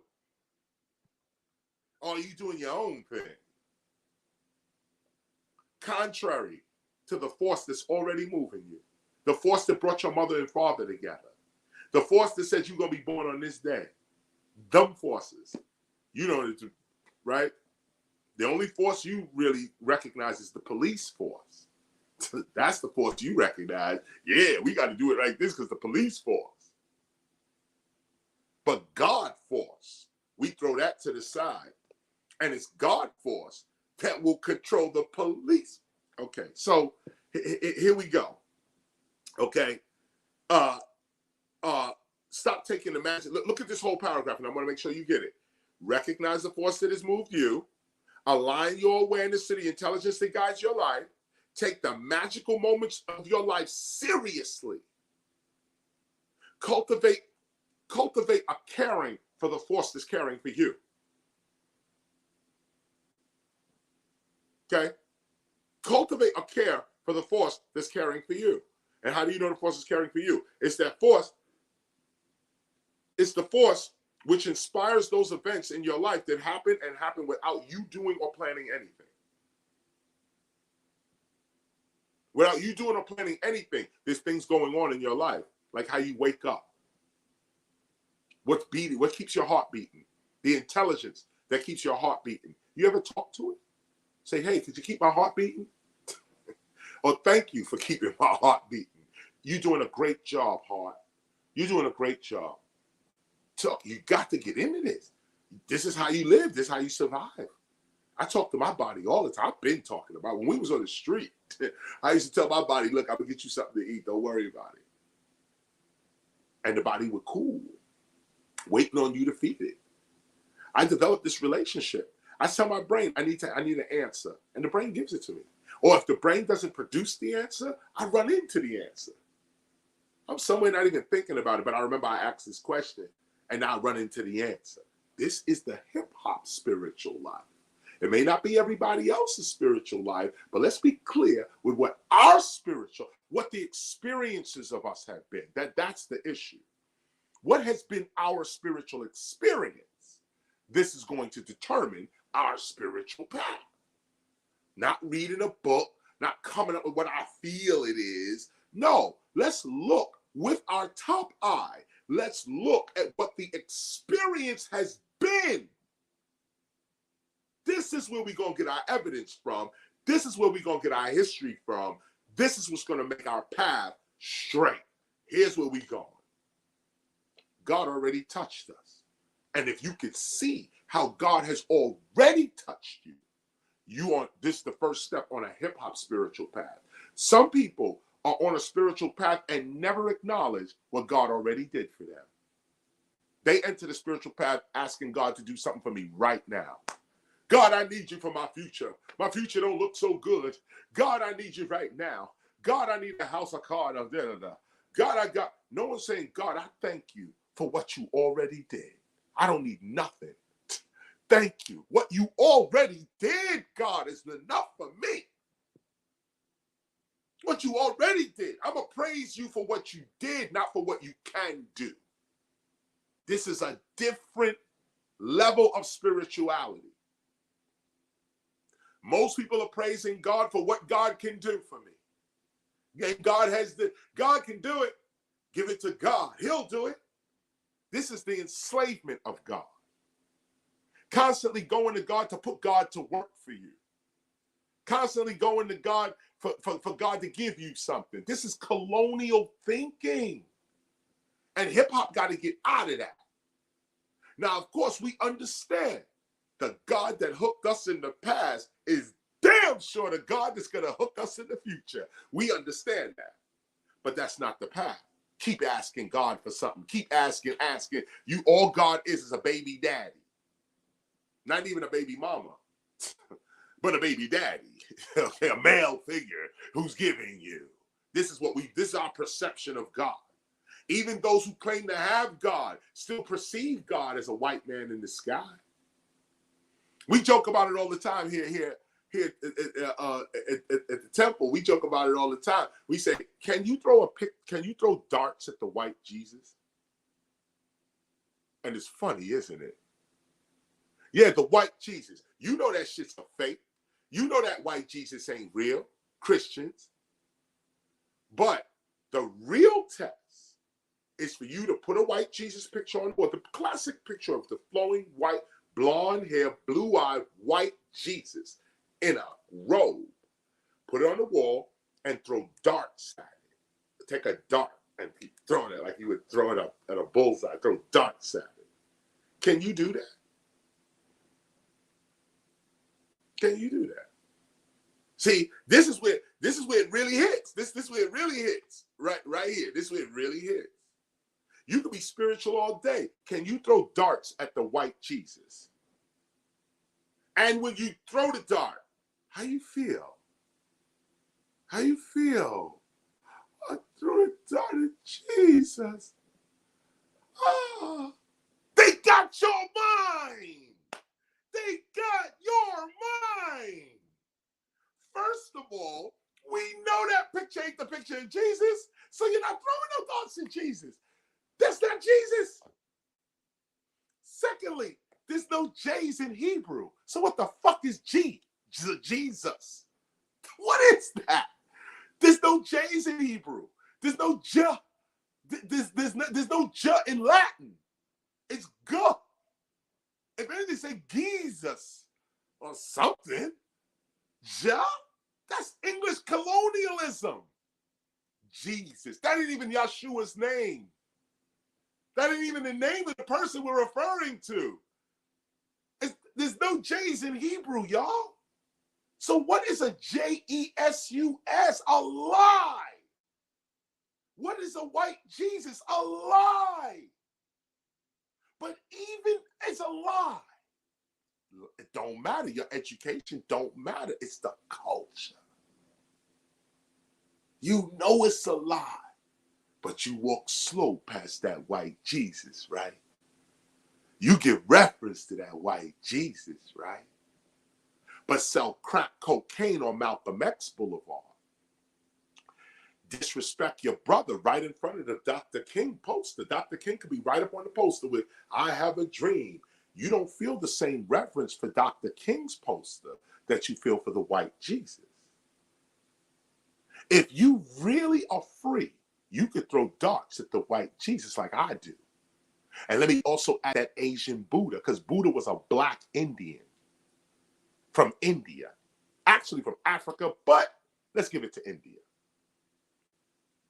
Nothing Asian about no Buddha. Buddha, nothing Chinese, Japanese, Thai, none of that is Buddha. Buddha is an Indian. A black Indian. Okay, that's Buddha. Okay, so what is this Asian Buddha and this guy sitting? What is this fat Buddha? They got a fat Buddha. And you're supposed to rub the Buddha's belly to get money. They got the Buddha fat with riches This is such a degradation to Buddhism and all forms of it. But you see that Buddha though, and you like Buddha bless. You go to Buddhist temples, they got the white man image of the Buddha in the Buddhist temple. This is what we call spiritual though. And this is what I mean. Hip hop, we're not dissing nobody. I'm explaining this to show you the distinction between a hip hop spirituality and everything else. They're comfortable with lies and liars. And I'm not dissing, I'm speaking the truth with love, with respect. I'm speaking the truth. But the truth sometimes gotta come like this. This is how the truth gotta come. Y'all lying. You lying and you know you lying. And you kneeling to liars. But you want to claim God? So come on now. Hip hop can't be caught up in that. We can't be caught up in that. We're clear. Clear with it. Clear. First of all, in a lot of ways, we would side with Islam in the sense of we shouldn't be making no images of deities and of God and of the heavens. The Judaism speaks that too. I think it's the second commandment that talks about images and worshiping idols and images. In a lot of ways, I side with that. Now, I wouldn't put that on hip hop, and here's why. Although I understand what that leads to, like I just said, you idol worshiping. You're not really getting with no God. You're not really in yourself becoming free. That's not what's happening. You see the white Jesus and you have reverence for it. You have reverence for it, but no reverence for Marcus Garvey's picture. You got reverence for the white Jesus, but no reverence for Tupac's picture. No reverence, no, because it's cultural. And that's why we're just making this distinction so you could see. See, this is what this is about. You got to see. Open your eyes and see. You got to see. So here we are. We're seeing. Okay? Let's go forward. Let's go forward. I began to truly see God guiding our direction while I was watching the film Rhyme and Reason. Y'all should watch this film. Directed by Peter Spire. I was always aware of God's presence intellectually, but still, the actual reality of God had not really hit me yet. Did you hear what I just said? I was always aware of God's presence intellectually, but still, the actual reality of God had not hit me yet. In the film Rhyme and Reason, Grandmaster Caz, shout out to Caz, he joined us on Hip Hop Appreciation Week as well. In the film Rhyme and Reason, Grandmaster Caz explains that the first jams presented by Cool DJ Herc was presented at 1520 Sedgwick Avenue in the Bronx, New York, sometime around 1973. As Grandmaster Caz of the Cold Crush Brothers explained the birth of hip-hop, I began to see that he was standing in a familiar playground park just between 1600 and 1520 Sedgwick Avenue. My hands began to shake because I lived at 1600 Sedgwick Avenue from 1972 to 1974. In fact, as Caz explained the birth of hip-hop, I scrambled and pulled out a photo album of some of my baby pictures, which captured me and my brother Kenny at about 7 and 8 years old at the very park which Caz was describing the birth of hip hop. Where Caz was describing the birth of hip hop, I was shocked. This was one of my first enlightenments. I was bugging. Okay, how can this be? Going further, as I began to pick out certain photographs of my childhood at 1600 and 1520 Sedgwick Avenue, I came across a photograph of my mother posing in front of an original Kool Herc graffiti tag in 1972. I was amazed. But even more than being amazed, I was now aware. This hit me like this is what it is. And by the way, I lost this particular picture. Somebody robbed my van. Devil came to my van. This is years ago. robbed my van, took my whole photos, all the photos I'm talking about here. They took them. But I had digitized a few of them for a project, and I shot these photos for a DVD. If you go to the Temple of Hip Hop bio, like the Temple of Hip Hop's explanation of itself, you'll see Kool Herc. I went to Herc with the photos. When I had the photo album, I went to Herc, Busy Bee, and Kaz. And I said, yo, is this you, Herc? Is this your tag? Herc confirmed, yo, that's my tag. That's what it is. And all the elders confirmed that only God could have done this. That's in our temple video. Go watch it when you get a chance. It verifies what we're talking about here. But here's the point, though. I came across a photograph of my mother posing in front of the original Kool Herc graffiti tag in '72. I was amazed. But even more than being amazed, I was now aware. I wondered to myself, why was I at 1600 and 1520 Sedgwick Avenue in the Bronx in 1972? Anybody could have been there. Why me?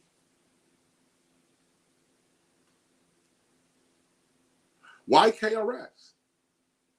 What force guided me and my brother and my mother to that specific location at that precise time when Kool DJ Herc was said to have started hip hop in the Bronx? Why was I there?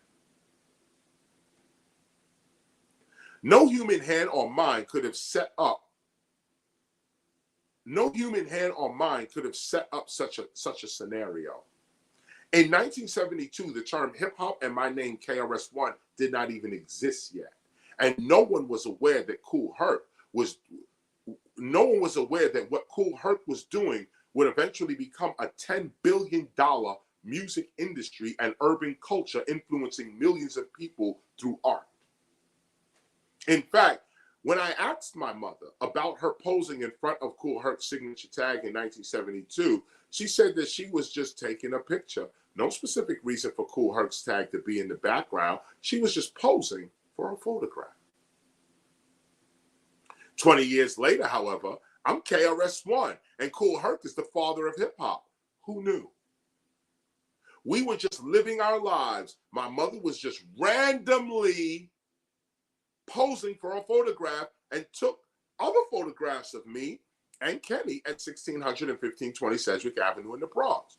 What was it that motivated her? It was at this moment that I began to see God guiding our direction. Was it a mere coincidence that I, out of all people, would be at the birthplace of hip hop as a young child growing up in the Bronx? At 8 years old, I had no idea what my life would become. I was just outside playing and enjoying the block parties of the time. But obviously, there was a real force and intelligence. This is what we got to see here. With a real plan that guided my mother to live at 1600 Sedgwick Avenue at the precise time that hip hop was about to start. She could have been there in 69. She could have got there in 75. She could have got there in 74. She could have got there in 1980. She got there in 73, 72 to 74. She's there in 73. August 11th, 73. I was living right there.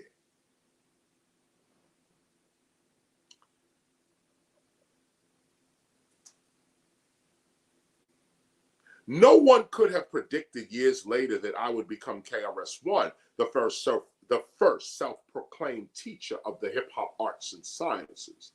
No human mind could have consciously set my or hip-hop's history in this way. Only the true governor of the universe can do such things.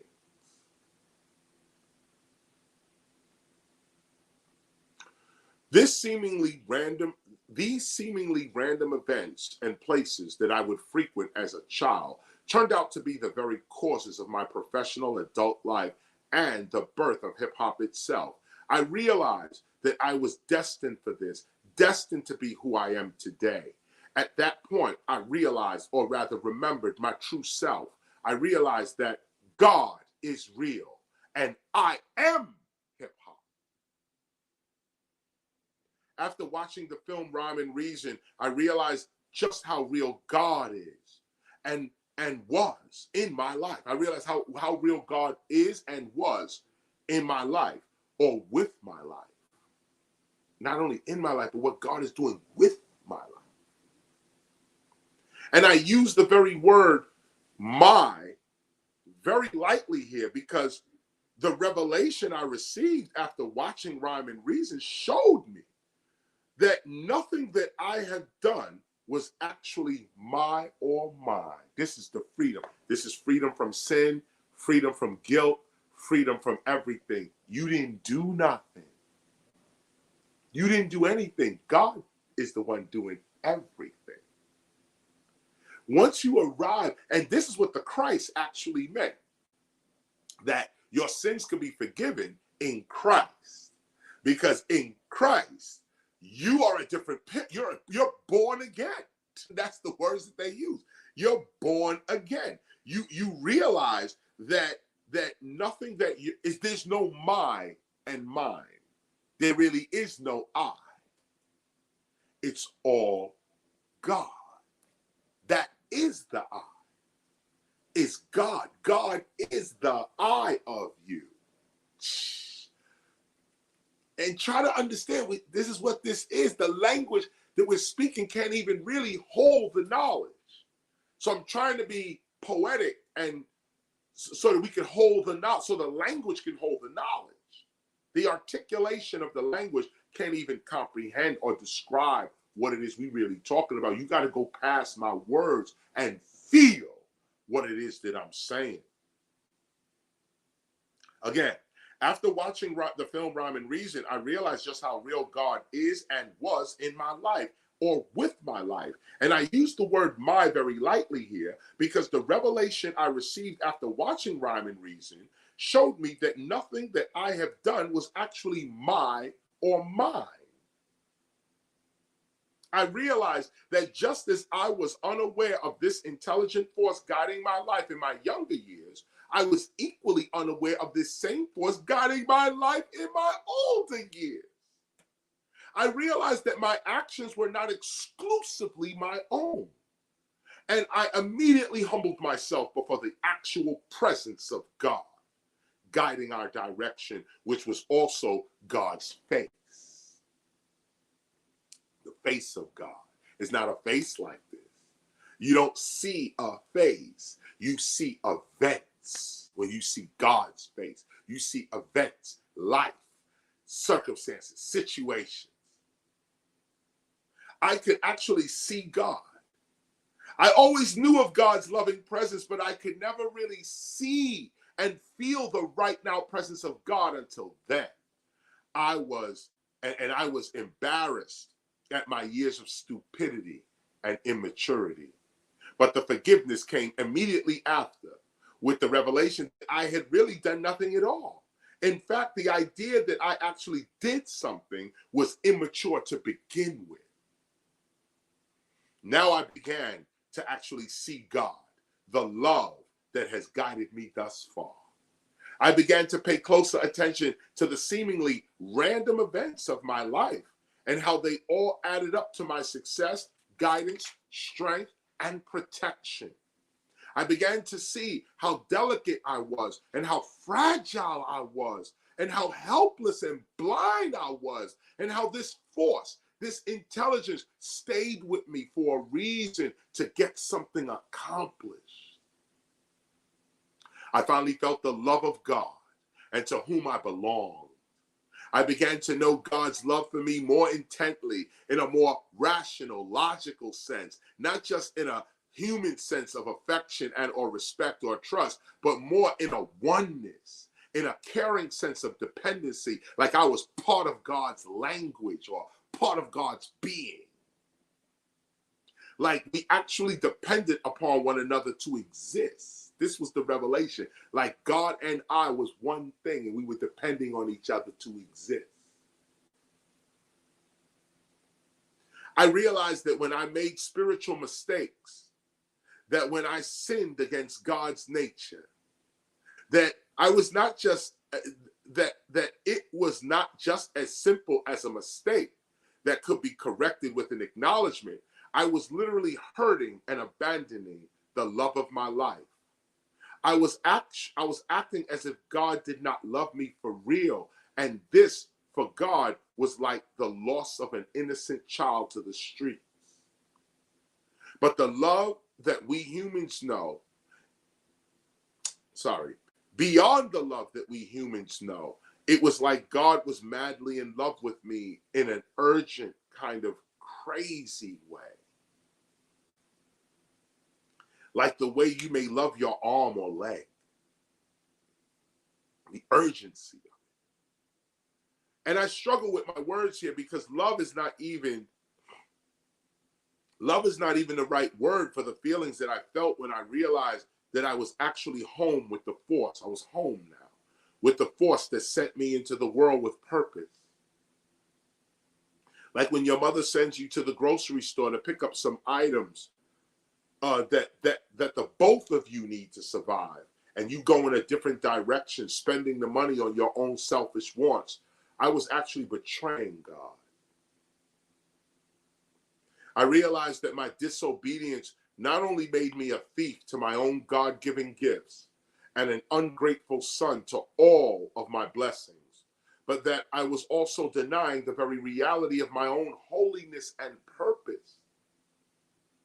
More than just being an offense against righteousness, my selfish, inconsiderate needs, sin, made it uncomfortable for God to dwell with me. I couldn't be trusted. I thought that I had to become more than myself to be acceptable to God, so I struggled with one error after another. But when the revelation of God's actual presence hit me, I felt that it was God who was trying everything to be more to me than it was I who, out of fear, was simply not being my true self. Let me hit you with that one more time. But when the revelation of God's actual presence hit me, I felt that it was God who was trying everything to be more to me. That it was I who, out of fear, was simply not being my true self. The sadness I felt was the revelation that it was I who was ignoring God, not the other way around. The actual I that was feeling sad was God. And my sadness was not depression, it was guilt. It was like God was trying so hard to wake me up and I was dead or blind or retarded or rebellious or sick or something that equates to not being functional in God's reality. I felt bad for God because I finally knew that what I called I, was a major part of God's existence, like an arm or a leg or an eye, or when I is not functioning properly, and when I is not functioning properly, God suffers. And realize that, like, this was my revelation. You know, we all have our own, but I'm writing this because this is the revelation. This is what I saw. This was the revelation that we were all part of God, like arms and legs and eyes and tongue and ears and stuff. Like, we're all part of God. And when one part of God is not working right, God is uncomfortable. God is like, and that's what brings God to the situation. My finger's not acting right. This particular finger is hurting me. So this is what draws the attention. The pain and the suffering of this finger not acting right. God focuses on the finger. This could be a whole race of people. God's one finger is a whole race of people. But they're not getting what they need. God feels the pain of it and says, let me put something on this so that it's going to ease, and so on. This was the revelation that all of us are part of God, not just humans too, animals, plants, the earth itself, the universe. All of it is God. All of it is an intelligence. That's the point. It's all united by intelligence. Nothing in the universe is out of order. No one thinks about that. The universe is ordered. How is that possible? that?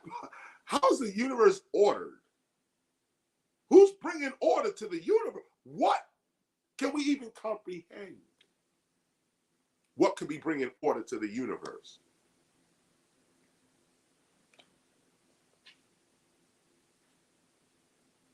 So I do this last part. I finally knew that what I call I was a major part of God's existence, like an arm or a leg or an eye. When I is not functioning properly, God suffers. With that one flash of revelation, I realized that God desperately and frantically cares for us, actually needs us. Like a mother struggling to save her child from drowning, God loves us in this way. When I realized this, I began to consciously move with that force. I never wanted to disappoint God again by getting in my own way. I wanted to make God happy. I wanted to go to the store and pick up the items God instructed me to retrieve. Beyond sin, I wanted to be a son. When I realized how desperate God loves me, loves us, well, for me, it was a me thing, but it's all of us. And God suffers when we don't acknowledge God's love for us. Imagine you loving somebody who don't acknowledge your love for them. How would you feel? Matter of fact, some of you are suffering from this right now. You're loving people who don't love you. You caring for people who don't care for you. You standing for people who don't stand for you. How do you feel? That's how God feels. When I realized this, I never wanted to be that person to God. Never wanted to be this person to my ancestors. I don't want to be that person that doesn't acknowledge you, doesn't know you, act like you ain't even here.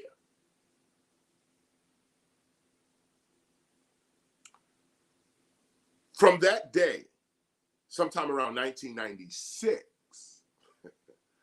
it was like everything in the material world was a stage prop, including physical bodies and events, and God was the actual meaning or cause of things. Over time, I began to retrace the steps of my life and how I became KRS-ONE. Why was I compelled to leave my mother's home, beginning at about 16 years of age? Why did I put it all on the line to become an MC?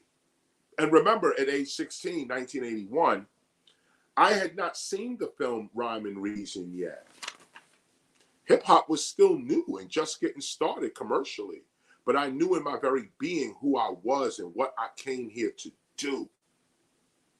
But who or what told me this?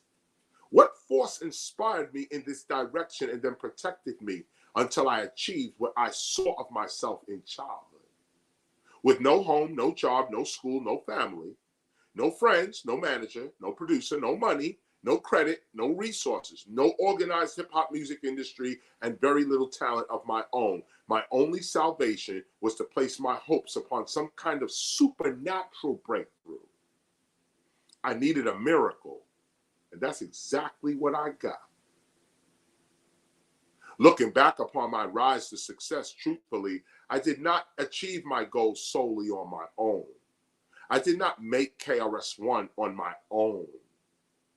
A lot of once in a lifetime moments and people had to occur for me to beat KRS-ONE. Before the release of my first successful recording, South Bronx, 1986, I had to beat the odds that were stacked against not only me, but everyone living in the Bronx during the early 1980s. Like, forget talent. You had to beat the odds. Try to understand this. From about 1981 until 1985, I was homeless with nowhere to go. The crack cocaine era was just getting started. And almost every day you would see a random puddle of blood in the street where somebody had just been killed or wounded. So if I was not in a library or sleeping in a hospital waiting room area, or in a museum, or aimlessly riding the subway back and forth. I was by myself walking, wandering around the 5 boroughs of New York, reading graffiti on walls and trains, hanging out at the free park jams, and talking to my invisible friend, God. For if I was to become an MC, God was going to have to become real for me. This was the only way I was going to be an MC. There was literally no other way for me. Y'all got to hear this. Because, see, now it's so, now it's, yeah, okay, all right, Chris. There was no, all right. You don't understand. There was literally no way for me to achieve my dreams of being an MC. No way.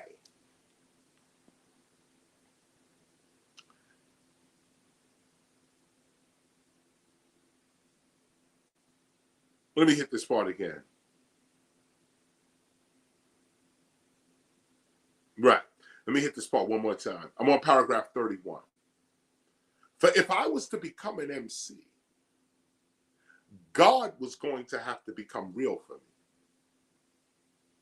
There was literally no other way for me. I needed a supernatural breakthrough. But as you can see, God is real.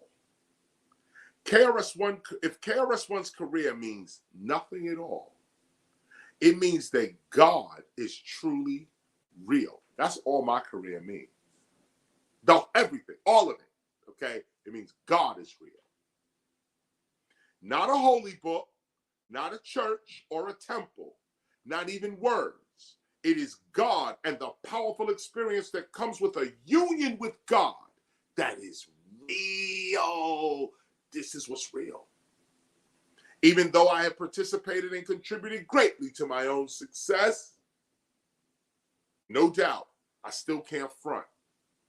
I also took advantage of certain life situations and circumstances that no man could have provided or predicted. And if these certain life situations and circumstances had not occurred, I could not have become KRS-One, even with talent. Being in the right place at the right time, running into exactly who I needed to meet, protection even when I didn't know I was being protected, unexpected random opportunities, good health in the midst of mass sickness.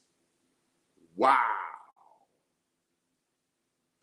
Good health in the midst of mass sickness, doors that were closed to others opening for me, my social worker becoming my DJs, the battles, the births, the deaths, even the coming together of the Stop the Violence movement and so on, all point to a higher, deeper intelligence guiding and protecting my development.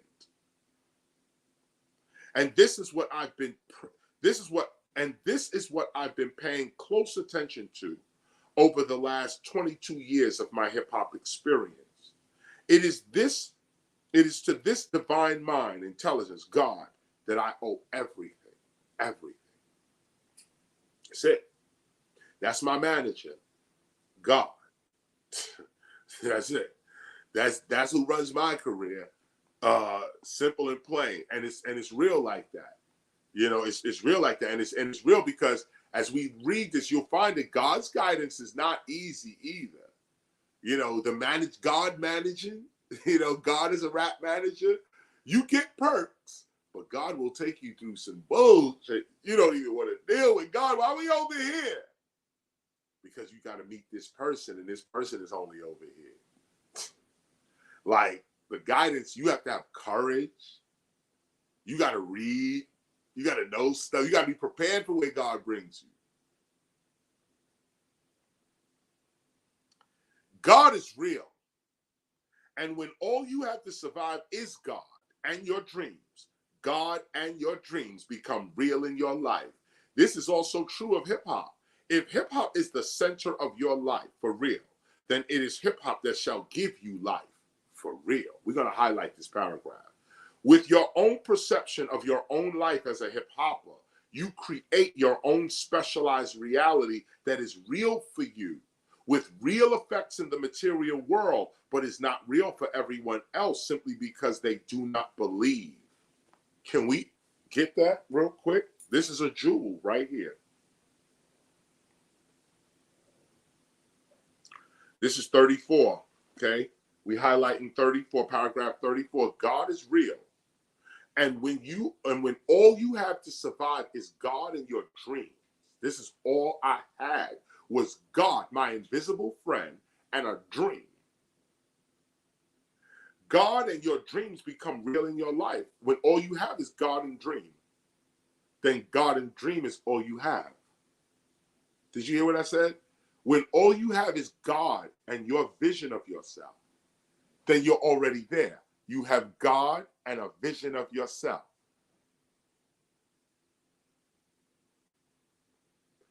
God is real, and when all you have to survive is God and your dreams, God and your dreams become real in your life.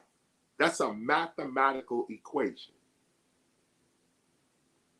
This is also true of hip-hop. If hip-hop is the center of your life for real, then it is hip-hop that shall give you life for real. With your own perception of your own life as a hip-hopper, you create your own specialized reality that is real for you, with real effects in the material world, but it's not real for everyone else simply because they do not believe. I am a living testament of this. This is what it is. This is what KRS-ONE is. If my career don't mean nothing else, believe that this is what it means right here. All I have is hip-hop. And so this is why I'm experiencing hip-hop in the way that I am. Other people are experiencing hip-hop in other ways. You're experiencing it according to your perception of it. That's what you're going to get with you. You know, Einstein, relativity, it's all relative to you. The way you view time is the way time works for you. The way you view space is the way space works for you. The way you view hip-hop is the way hip-hop's going to work for you. I communicate with God through hip-hop. That's what I've been experiencing. I believe that I am hip-hop. And I believe that I am a specific kind of hip-hopper. So the hip-hop reality that I create for myself produces the effects that you see. No one gave me anything. With God's guidance, care, and protection, I perceived my hip-hop life into existence, and so will you. For there are aspects of yourself and your environment that are not controlled by you, yet they happen. There are things that come your way that you did not bring your way. A random book, DVD, or CD with a much-needed message, an unexpected turn of events, the meeting of the right person at the right time, etc.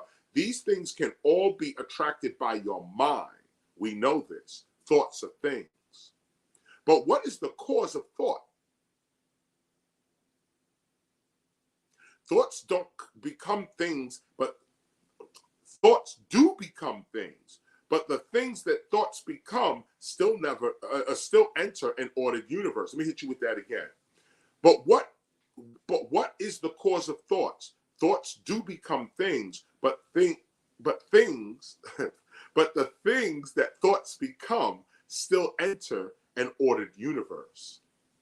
And if thoughts are the only things, then when thoughts, let me get this right here real quick. Okay, this is poetic. And this is why I say the language that we're speaking can't hold this thought. So you got to kind of go deep into it. Let me hit you with this. Thoughts do become things, but the things that thoughts become still enter an ordered universe. And if thoughts are the only things, then whose thoughts made the thing called thoughts? And whose thought is thinking the universe and all the world, stars, cosmic events, and us? Yes, we are indeed the authors of our own lives, but God is indeed the book, the pen, and the table by which we write. To see God is to acknowledge that you are not in total control of yourself or your environment, that there is a loving force that thinks with you, guides you, and protects you for the purpose of actualizing its existence. This is going to be highlighted. I think we're going to get 38 and 39. Know this. There are things that even the physical body does without your permission, one of which is that it continues to live. The body lives without you. Thoughts enter your mind without your permission. You are forced to breathe. These conditions to our reality show us that we are not exclusively responsible for our lives. We may only be responsible for our living. And this may even be questionable.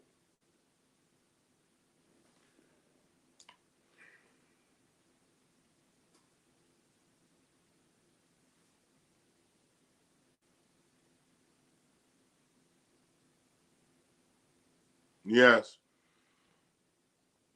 Let's go ahead and get 38 and 39.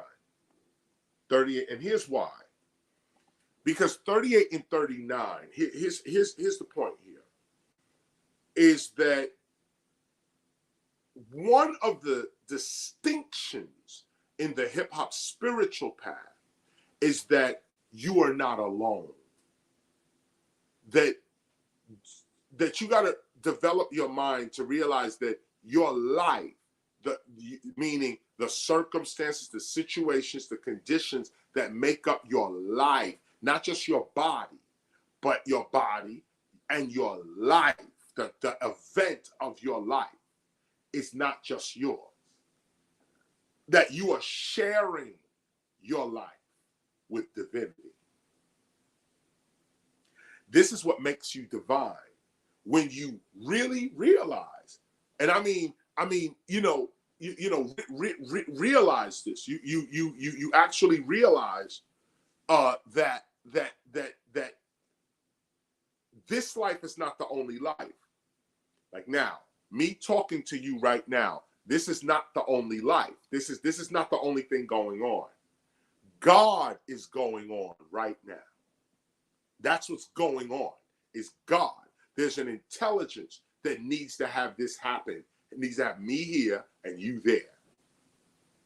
You're God, I am God, the situation is God in God. When you realize your divinity, which means you realize that you are sharing your life. In fact, if you want to go even deeper, you're not even sharing it. This aspect of you is only one aspect of you. When you expand your consciousness, you realize, and this is what it means to expand. To expand means to enlarge it, to broaden your view. So when you broaden your view, your consciousness expands, you realize there's more of you than the you are perceiving. There's more of you, not another you. There's no other you. There's more of you. You're thinking, because of our grade school colonial education, that this is you. This head, these hands, this body, this is me, and this is the only me there is. No, that's not the truth. You don't control every aspect of what even you calling me. What you are saying, I, me, you don't even have control over. Stop for a minute. We gotta go slow. Let's go slow. You are not in control of every part of you.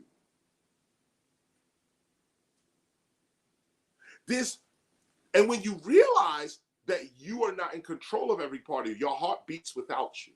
Your brain is active without you. Some people can't even turn their brain off. That's what meditation is about. Turn this shit off for a minute. The mind going without you. The heart beating without you. The body is operating without you. When you sleep, the body's still moving, doing stuff. The mind goes other places without you. Okay? When you really can begin to grasp that and say, wait a minute, what I'm calling I, what I'm calling me, what I'm calling the me, is not just here in this body. It's out here. It's all out here too. This body is one aspect of me. Again, this body, this physical body is one part of me. The me, what I say is me, is really a non-physical being. And you know, we went through this with Rockstar, the Rockstar lecture, where I point you to your inner eye, your inner ear, your inner voice. That you have another eye, another ear, and another voice that's not these eyes, these ears, or this mouth. You could speak without the mouth, you could hear without ears, or you could see without eyes. It's just a different hearing, a different seeing, and a different speaking. But the act of hearing, seeing, and speaking, you can still do without eyes, ears, and so on. Who's that person? Who is that person that can see, hear, and talk without hearing, seeing, and speaking physically? And where is that person? Because your senses are created for you to navigate the environment you're in. So these eyes, ears, taste, touch, sight, hearing, all of this type of stuff, your five senses, they are made for you to detect the physical reality you're in right now. But this other set of senses, the sight that sees your past, present, and future, the ear that can hear you reading to yourself, the hearing that hears you reading when you ain't moving your mouth, the hearing that hears your dreams. You know, your dreams have sounds in them. How does your dream, how does a dream have a sound? What is that? Okay, but there's sounds in your dreams and you hear the sounds. That means the what you are calling you is not just this. There's another you that lives somewhere else. And you're ignoring that other place you live. And this is what is the degradation of your spiritual life. This is the physical life. But you know you can read, your gospel without opening your mouth. And if you read your gospel without saying it out loud, you hear yourself reading the gospel. While you reading the gospel and hearing yourself read the gospel in your own being, you see the images that the words are producing. You get visions and images of what the words producing. What sight is that? And like I said, where is the person? Where is this aspect of you? Where is that? That person is in a place. Just like your five senses, your sight, touch, smell, hearing, tasting, it's in this place. Taste is for here. Sight is for here. Hearing is for here. Touch is for here. Okay, that's for right here in this environment, this physical reality. That's what these senses are for. But you got these other senses. So not only do you realize you have other senses, but those senses, realizing you have other senses, is also helping you to realize you're in another place. Those senses belong to another environment. And that environment is called Hiphopia. That's the name of that environment, Hiphopia. You already there. Some people called it the kingdom of heaven. But you already there. All the sages, all the mystics have said the kingdom of heaven is everywhere and people just don't see it. And why is it everywhere? Because the kingdom of heaven is, or Hiphopia, is the circumstances, the situations of life, which really you don't see with these eyes. You don't hear a circumstance with your ears. You don't see circumstance. You don't detect circumstances and situations and good fortune, bad fortune, these kinds of things. You don't do that with physical senses. You do that with another set of senses. There's another set of senses that sees the circumstances of your life, sees the situations of your life. So now these other set of senses that sees the circumstances and the situations of your life is also in an environment where circumstances and situations are real. And you can manipulate them in this other environment. In this other environment, you can say, this is going to be the situation. And in the physical environment, that becomes the situation. Do you hear what I'm saying? The inner you is controlling the outer you. The decree and the vision you have of your inner self is what is creating your outer self. Just as accurate as your inner eye, your inner sight, your inner eye, your inner hearing, and your inner voice is what is creating this whole outer body. The inner you is outwardly manifesting this body. Your inner self is in inner space. Okay, you're in another dimension, actually. And the dimension you're in is where God is. And if you could realize that you are not just in this environment with these five senses, but that you have another set of senses that's in another environment that does other stuff. When you realize that, you realize, aha, through my inner voice, through my inner eye, through my inner ear, I can go to my other environment. I can go to Hip-Hopia. And in Hip-Hopia, this is where thought, circumstances, situations, miracles, these things are as real as a pen. Okay, these things are real. Okay, they operate in a different dimension. They are real. And once you know how to manipulate that other dimension, you start to know how to do this life. Here's a situation. So you got cells. And like I said, we're going to start talking about this stuff. So you got cells, right? Cells are in a different dimension.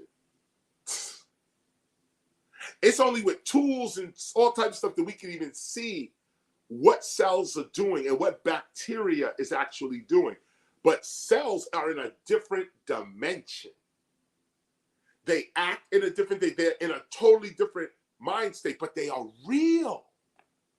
And they're part of you. If you want to do some homework,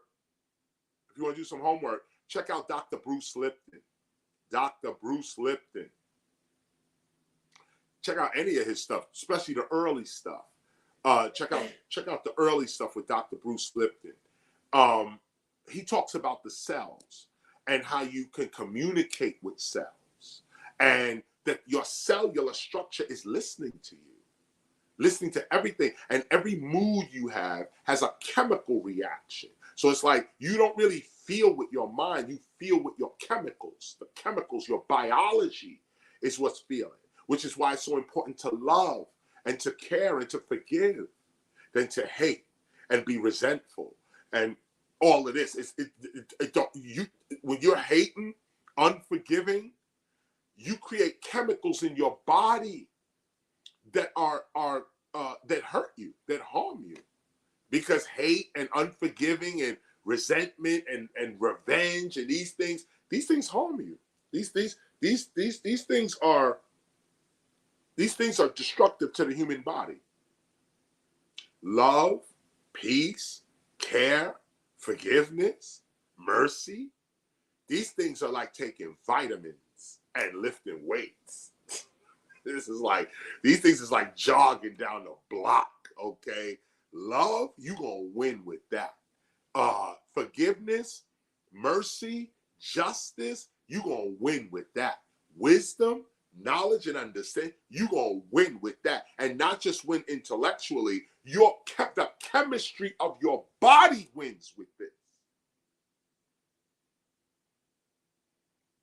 So we're getting ready to come to a close. I'm coming up on my 3 hours right here. But I want you to realize this. You have another place to go. You don't have to just be here suffering what the body is suffering from. You don't have to be here. You could go into your inner eye, your inner ear, and your inner voice, and you can exist there. Because that's where you really exist. That's where you really at right now. And if you could go there, acknowledge that. Acknowledge the force that has already been guiding you. Not some new religion, new force. That no, there's already one that's been guiding you. Just acknowledge your ancestors. Acknowledge ancestry, lineage, heritage, legacy. Acknowledge that. And your spirituality begins to grow. In fact, you begin to grow. Your consciousness expands, and it expands by saying, I'm not only here. I'm not just Black. I'm not just African American. I'm hip hop. I'm also this. I got friends in other places. I'm not just here physically. I'm not just a physical body. I'm also mind. I am consciousness. In fact, that's all I am really. I am really hip hop. I am hip hopping. I am awareness, consciousness, hip, moving, leaping up, springing forward, hopping. That's all I am is hip hop. And consciousness moving. When you realize that you are consciousness moving, not body moving, not bit bop, bebop. No, not that. Hip hop. Okay, hip hop. I am aware of why I move now. I'm not just the physical me. I am my culture. I am the circumstances and situations of my own life. I am creating the circumstances of my own life. And in fact, some of you could even see you're not creating the situations. You're just getting hit randomly. You don't know why it happened. It just happened. And you say, God, why does this happen to me? And it just hits you and it just hits you. No, you can go somewhere where you could tell these forces, stop hitting me. I want you to work with me now. I've realized myself and I acknowledge you. I acknowledge you, circumstance. I acknowledge you, situation. I acknowledge you, life. Now I need us to come together and get organized. Sound like crazy talk, right? Well, this is the talk. You don't talk like this, you get hit with dumb shit. You don't even want to, you get just hit like people are getting. They getting hit. Bam, boom, bop. Just why? Why is this happening to me? Because you live in another dimension that you're not acknowledging. You're not managing the whole of you. You're not managing where you are. You look now, the big thing now in comic books is the multiverse.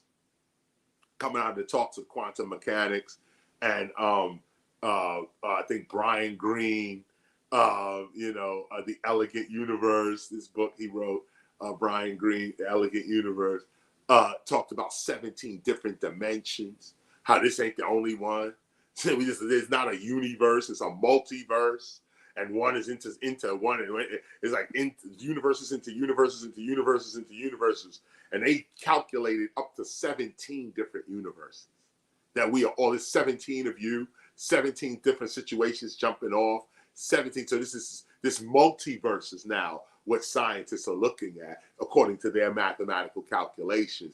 They're even saying there's more to this than this, okay? Than this touch stuff and what we can see. There's more to this. And we have to be real with ourselves as hip hop because we have evidence as well. Something came to us that was outside of politics, law, schooling, education, all of that. No, something hit us directly.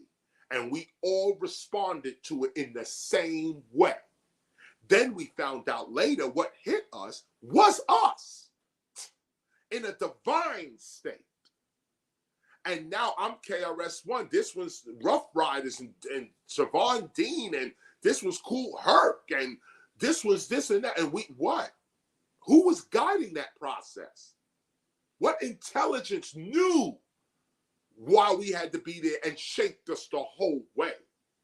What this is what you got to think about in your own life right now. What's guiding you right now? Can you acknowledge the force that already guided you? You already got guided right here, right to this call right now. You've been guided right to this call right now.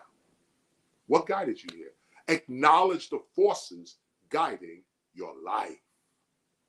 Let's finish up. Let's finish up. We have outlined, I mean, we have highlighted paragraph 38 and 39. Moving on now to paragraph 40. We may not be responsible for life. We may only be responsible for how it is lived. We don't have all of the answers to our own existence, yet we exist.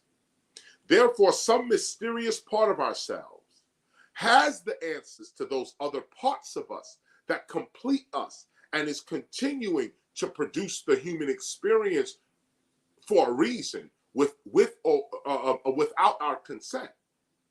There's another part of us that's keeping our heart beating without our consent. We are not the reason that we exist because we don't have a full understanding as to what makes us exist and why. If we look closely, we exist in a visible and invisible world at the same time. This is the expansion of consciousness, to not just see this visible world, but can you seriously acknowledge the non-physical aspects of yourself and take it seriously? Things that are out of control, things that are out of our control and planning happen to us throughout the day, which guide the types of days that we experience. With all of our planning and prediction, humanity still exists within a anything can still happen reality. Like, think about that for a minute. We all imagine 3 billion people on the 7 billion people on the planet, and anything can still happen. Like, and we got mad scientists, brainiac people. We're going to Mars. We're coming back. We did it. Anything can still happen. Don't nobody feel like they know what tomorrow gonna bring. Nobody. 8 billion people on the planet. Nobody know what tomorrow gonna bring. Even psychics, they could probably tell you, yo, this is gonna happen. But psychics always put the disclaimer on it. The people who can see the future, they say, if you keep doing what you're doing now, if you continue this is what's gonna go down for you. Even the psychics look at that. But we're dealing with a deeper knowledge that says, you're not doing nothing. You're not doing anything. Once you realize your existence in God, you surrender. And you realize, I'm not doing nothing. God doing everything. God's doing everything. Me doing this. Me saying God doing everything. My mouth, God, everything. Bye. Okay, everything I'm doing right now, God on God on God. Holy, holy, holy, holy, holy, holy. Every moment of the day, holy, holy, holy. God, God, God. Right. This is it. Every second, every blink of moment, every moment is God. When you realize that, you are divine. Not no clouds and you floating in the sky. That's colonialism. But real divinity, I love my brother. I love my sister. I have ideas that the average human does not have. I have abilities that the average human can't do. Forget talking about God. Show me your divinity. Show me the mastery of what it is you say you are. Show me the perfection and the completion of your spiritual walk. Show me. Don't talk it. Show it. Walk it. But to walk that path, you got to have advanced knowledge. This is the beginning of it. There's more to you than just your physical body. There is, this is the beginning of this first lesson. Let me read this through and get through with it. We may not be, again, I'm doing this again. We may not be responsible for life. We may only be responsible for how it is lived. We don't have all the answers to our own existence, yet we exist. Therefore, some mysterious part of ourselves has the answers to those other parts of us that complete us and is continuing to produce the human experience for a reason without our consent. We are not the reason that we exist because we don't have a full understanding as to what makes us exist and why. If we look closely, we exist in a visible and invisible world at the same time. Things that are out of our control and planning happen to us throughout the day, which guide the types of days that we experience. With all of our planning and prediction, humanity still exists within an anything can still happen reality. There is still another force with another plan governing and guiding the conditions of nature and human affairs. This is what we call God, the consistency of our being, the condition that sustains life, the great event. I need you to underline that because we're explaining what God is to us. So get this last line. You don't do the whole paragraph. You put this part right here.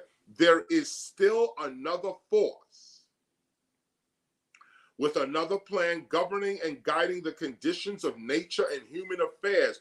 This is what we call God, the consistency of our being, the condition that sustains life, the great event. Underline that, all that. 43, for we have learned that right along with looking for God within ourselves, we must also look for God without ourselves, meaning that we must also look at the guidance of our lives outside of ourselves and even within ourselves. When you can see without yourself, you see God. Again, when you can see without yourself, you see God. When you can act without yourself, you become God. We must develop the ability, and notice the spellings, I'm going to get to that too. We must develop the ability to focus upon the seemingly unplanned and spontaneous activities of our lives, especially those activities not directly caused by us that still affect us in a variety of ways. God speaks through life circumstances. Therefore, one of the main objectives of the hip-hop spiritual life is to learn how to get out of our own way and listen for the instruction of God. Let go and let God. Another objective of the hip-hop spiritual life is not just to unite with God, but also to realize that you are already united with God, which makes you at this very moment a Holy Spirit. Repent. It is you who denies your own holiness with sin and fear. It seems that the world has made you afraid of yourself.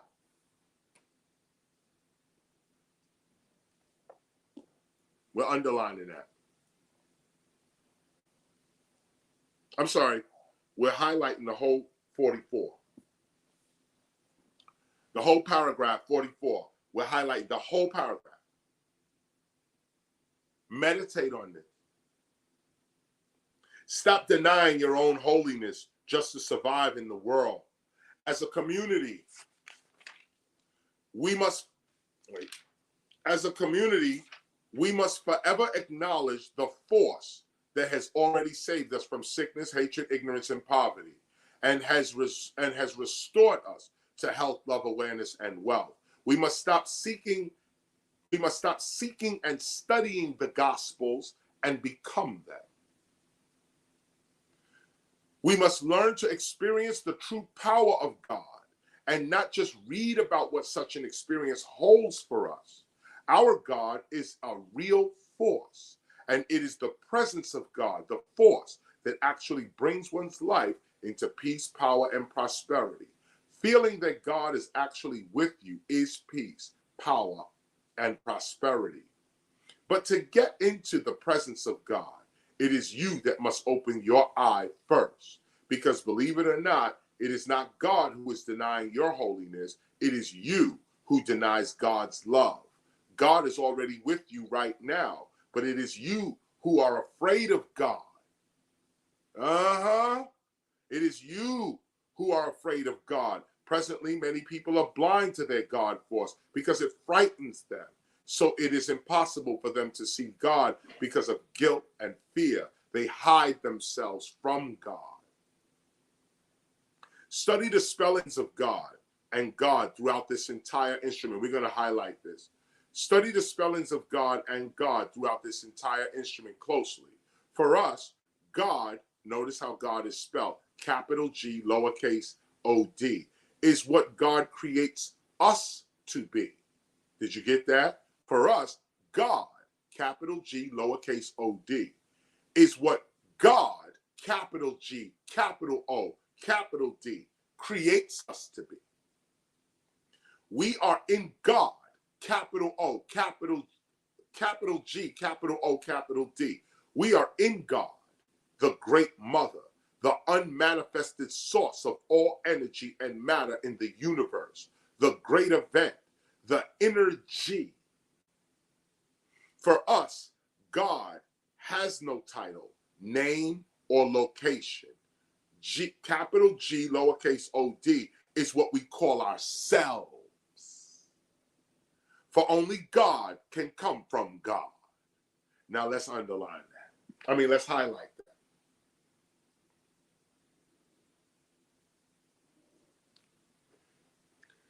That's a very important. So throughout the gospel, you realize how we are spelling God and why. God has no name. God has no location. God has the true concept of God. Has no name, no title, no nothing. It's a force in existence. It's the force of existence. It's the intelligence of existence. Or at least this is how far our language can get in the describing of this great event, this event that's going on, this happening, this hip hopping. Underline 47. I'm sorry, highlight 47. This is our last paragraph, and we're going to close now. This is what the hip-hop spiritual path is all about. And here's, we're going to get this too. This is what the hip-hop spiritual path is all about. It's about reacquainting oneself with one's own divinity, one's own divine nature. Did you get that?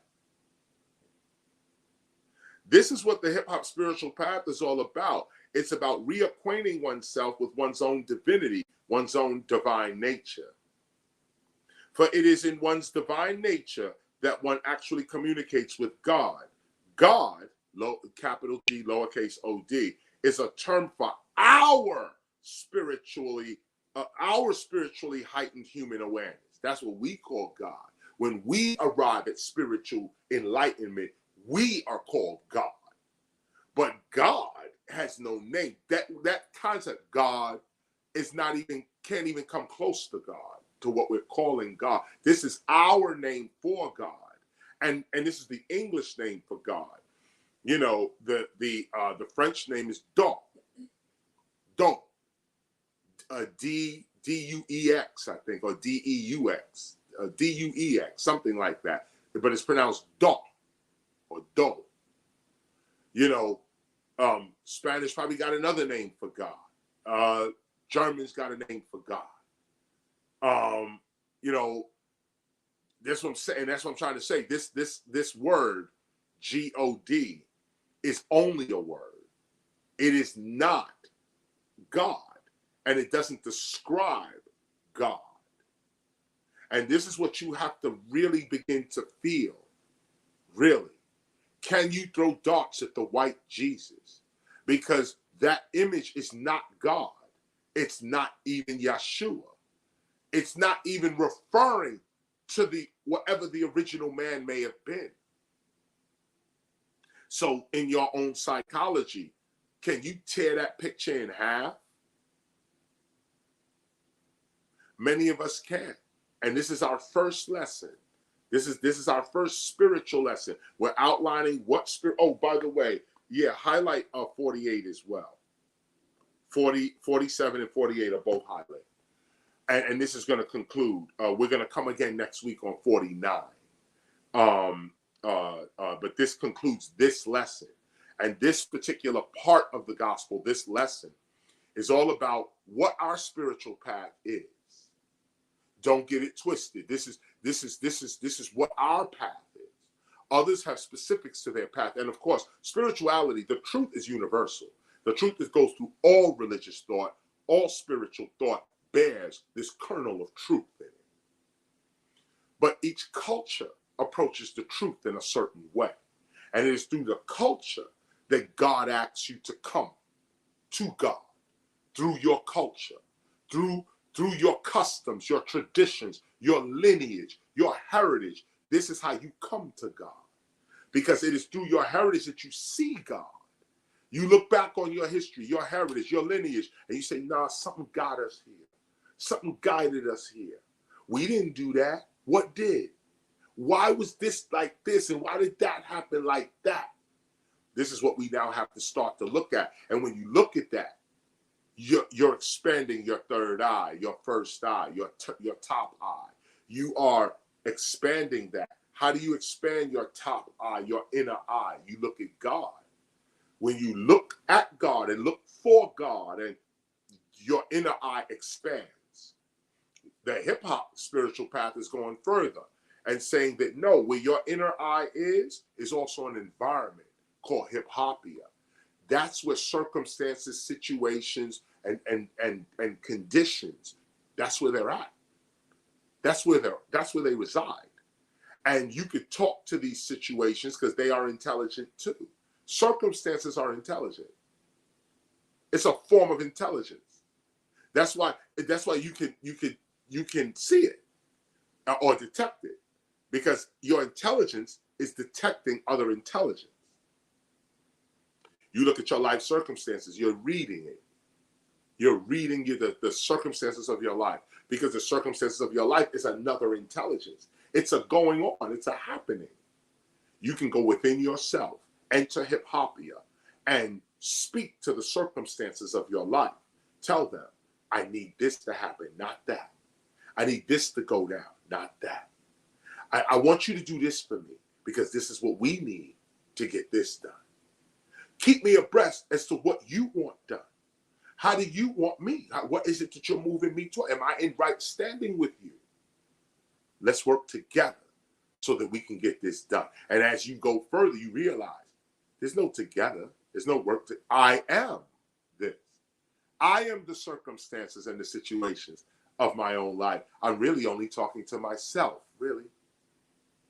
I'm organizing and managing myself, which in turn is going to organize and manage my outer situation. My outer world gets organized when my inner world gets organized. We talked about this in terms of realizing that when we was in the Bronx was broken down, tore up, broken glass everywhere. People pissing us, they just don't care. All of that. The Bronx, burnt out buildings. But when hip hop hit us, we didn't see burnt out buildings. It wasn't the outside burnt out buildings, cars destroyed, garbage everywhere. That's the outside. And that was real. It was real and it was true that was happening. But when hip hop hit us, the inner of us changed. When the inside changed, we started seeing the outside differently. Those dirty ass trains, we started writing on them. The handball court, we played a handball, we started writing on those. We looked at the equipment, the radios and the stereos that we had, and started repurposing them and redoing them and rewiring them, literally rewiring the technology that we came with to fit our consciousness. When we realized this, we realized that we're more than we are reality makers. We can make reality. When you're inner, when you can talk to your inner, it's when we hip hoppers became hip hop, the inner changed. And when our perception of ourselves changed, the outside world changed. It didn't look like broken buildings and stuff. It looked like endless streams of opportunity. I start writing about the South Bronx. Others were writing on trains, and others were breaking on the dirt with the garbage. We took refrigerator boxes, and that was the first cardboard box. The appliance boxes was the cardboard box. Garbage, basically, was what breakers first were breaking on. Garbage, literally. They're breaking on garbage. But we didn't see it as garbage. We needed a smooth surface while being out in the street. So he laid out cardboard boxes, and it offered us a smooth surface. And now we was able to do the footwork and stuff out in the street. We didn't see our environment as oppressive. We saw it as the easel that we're going to draw our new lives on. This is remarkable. This is the genius right here. This is what we owe to divinity. This. So this is the first part of our lesson. Acknowledge that which has already guided you. This is not about converting to a new religion. Sorry. There's no new anything under the sun. There's no new religions under the sun. There's no new spirituality under the sun. There's nothing new. Spirituality is the first and only the only consistent thing going on is God. That's it. Okay? But cultures approach this divinity according to the circumstances of the culture. This is how we communicate with God. Through our circumstances, through our culture, through our community. God looks at our community, looks at our group, because we are part of God. Our community is part of the intelligence of the global community. So the intelligence that looks at the globe also looks at us. And it's our time right now. It's our time right now. God has chosen us. God is looking at us and saying, you are the people that we're going to raise up. You are the ones that we're going to turn into spiritual masters. You are going to start a new civilization. The last shall be first. The cornerstone that was thrown away shall be the capstone on the pyramid. This is what hip hop's legacy is. This is the beginning of our spirituality. Acknowledge the force that has already saved you. Go now and build an altar to God that has already blessed you. Not what you're gonna do for me, God, and what you're gonna get me, God, and what you're gonna. That's a thief. That's a slave's mentality. That's a colonist, constantly working your God, constantly wanting from your God, taking from your God, constantly wanting God to do for you. That's a colonist. That's not how you treat your mother.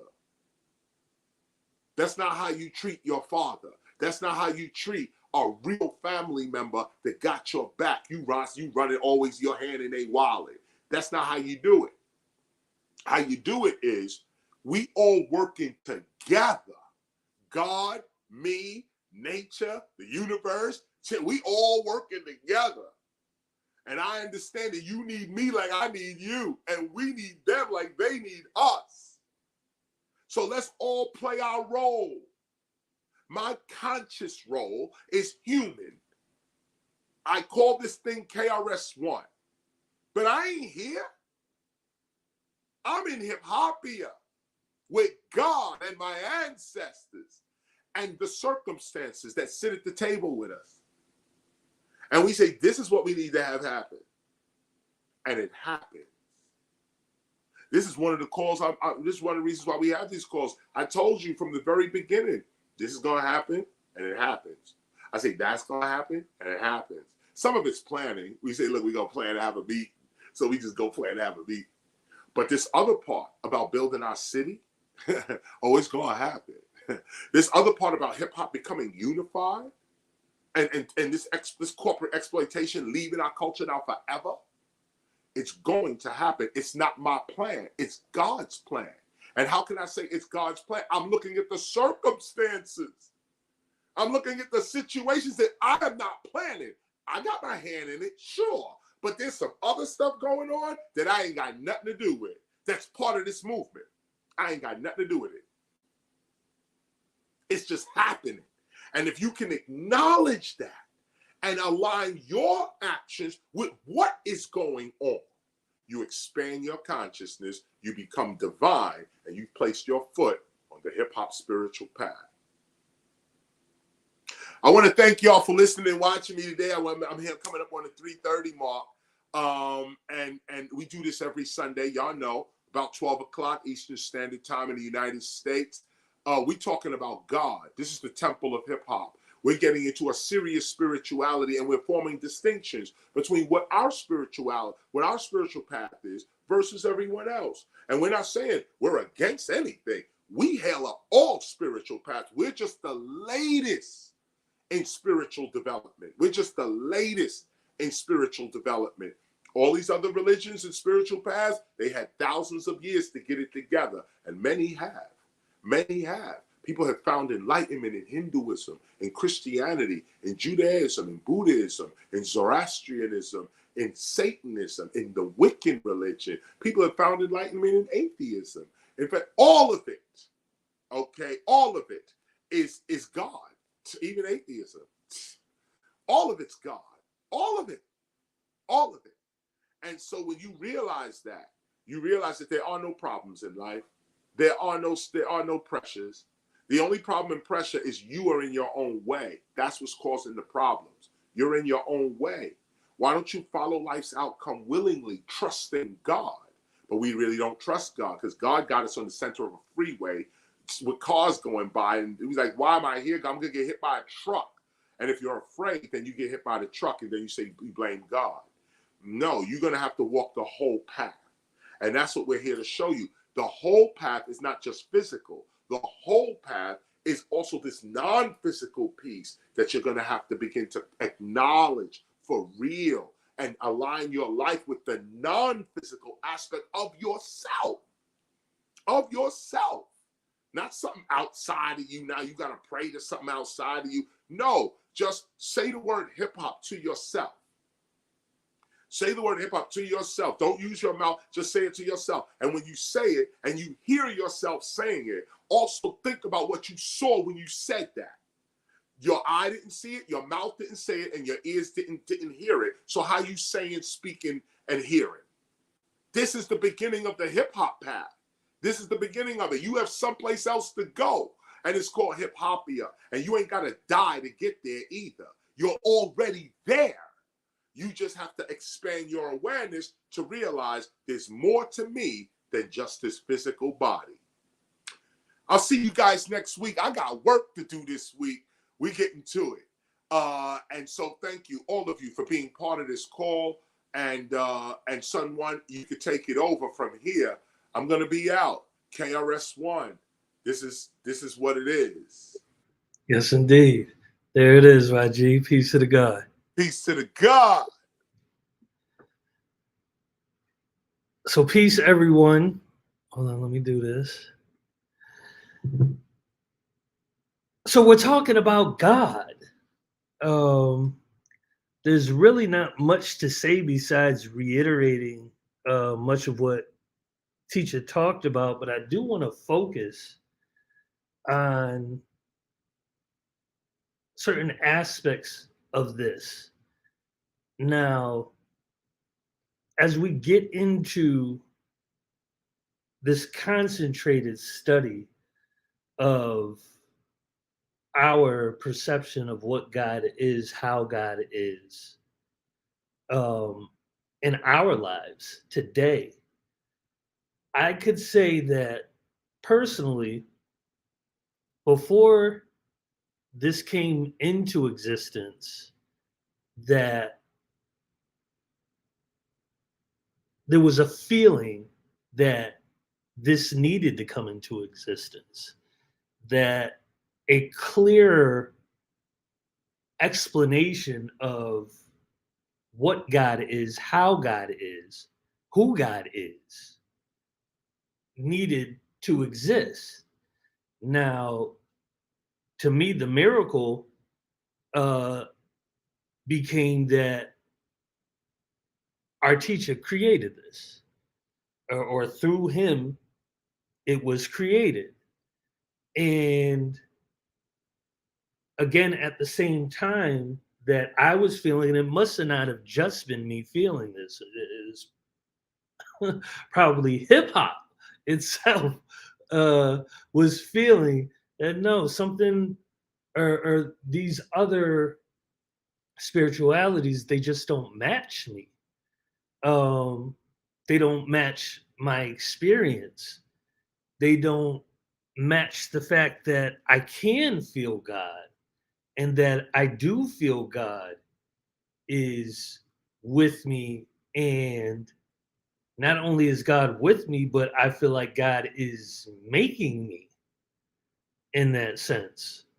And I could even say, contrary to different things that I may think, that no, I still get pushed and pulled and reminded that that I'm in God, and that God is the reality. God is the reality. And that really I'm not doing much at all.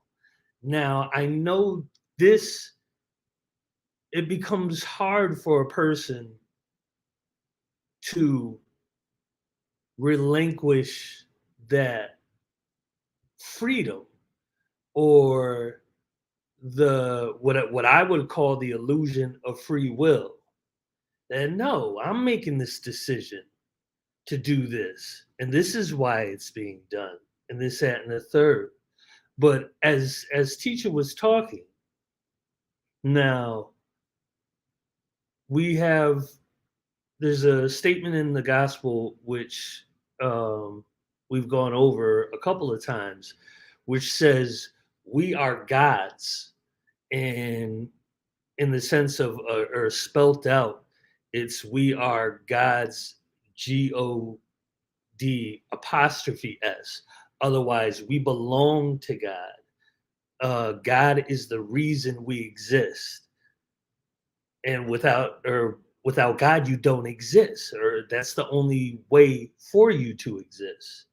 And thus, you could go further and say, well, then, if I come from God, if God is my parent in that sense, or my creator in that sense, I must be God as well.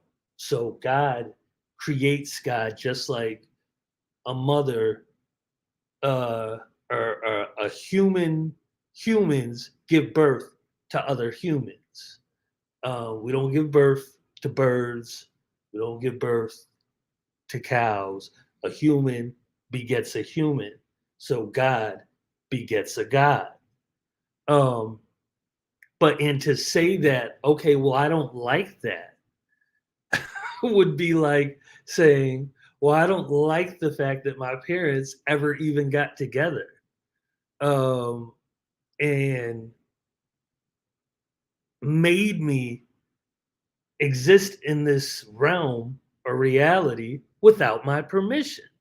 Nobody asked me. And that's where you have to realize too, on top of it, that nobody asked you or your opinion of whether or not you actually wanted to be here.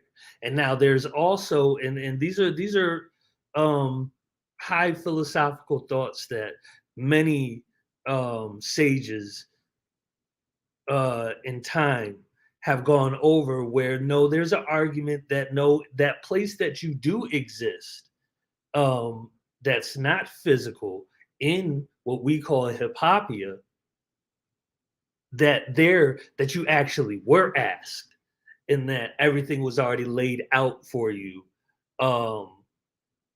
before you got here. And as wonderful as that sounds, and you could imagine it, you can imagine that that might have been what it is. You already know what you're getting into. You know how it's going to go. This, that, and the third. The only problem is you can't prove that. Nobody can prove that. And then to be able to say to someone who, if you looking at them seemingly has a horrible existence, why would they agree to that?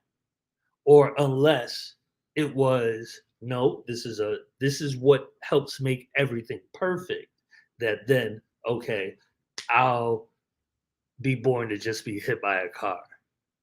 I'll be born to be shot 9 times. That's where, or I say it's questionable as to whether that's the case. But what is the case is the intelligence that you have now, you can't remember being asked to do any of this.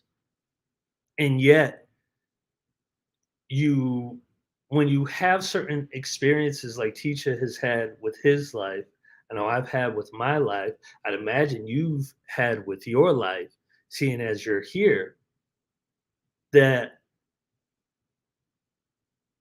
this is just happening. or I believe we carry a certain intention in us. We carry a certain love for God, for love, for health, love, awareness, and wealth. That's that feeling, or we can't escape those feelings, and thus those feelings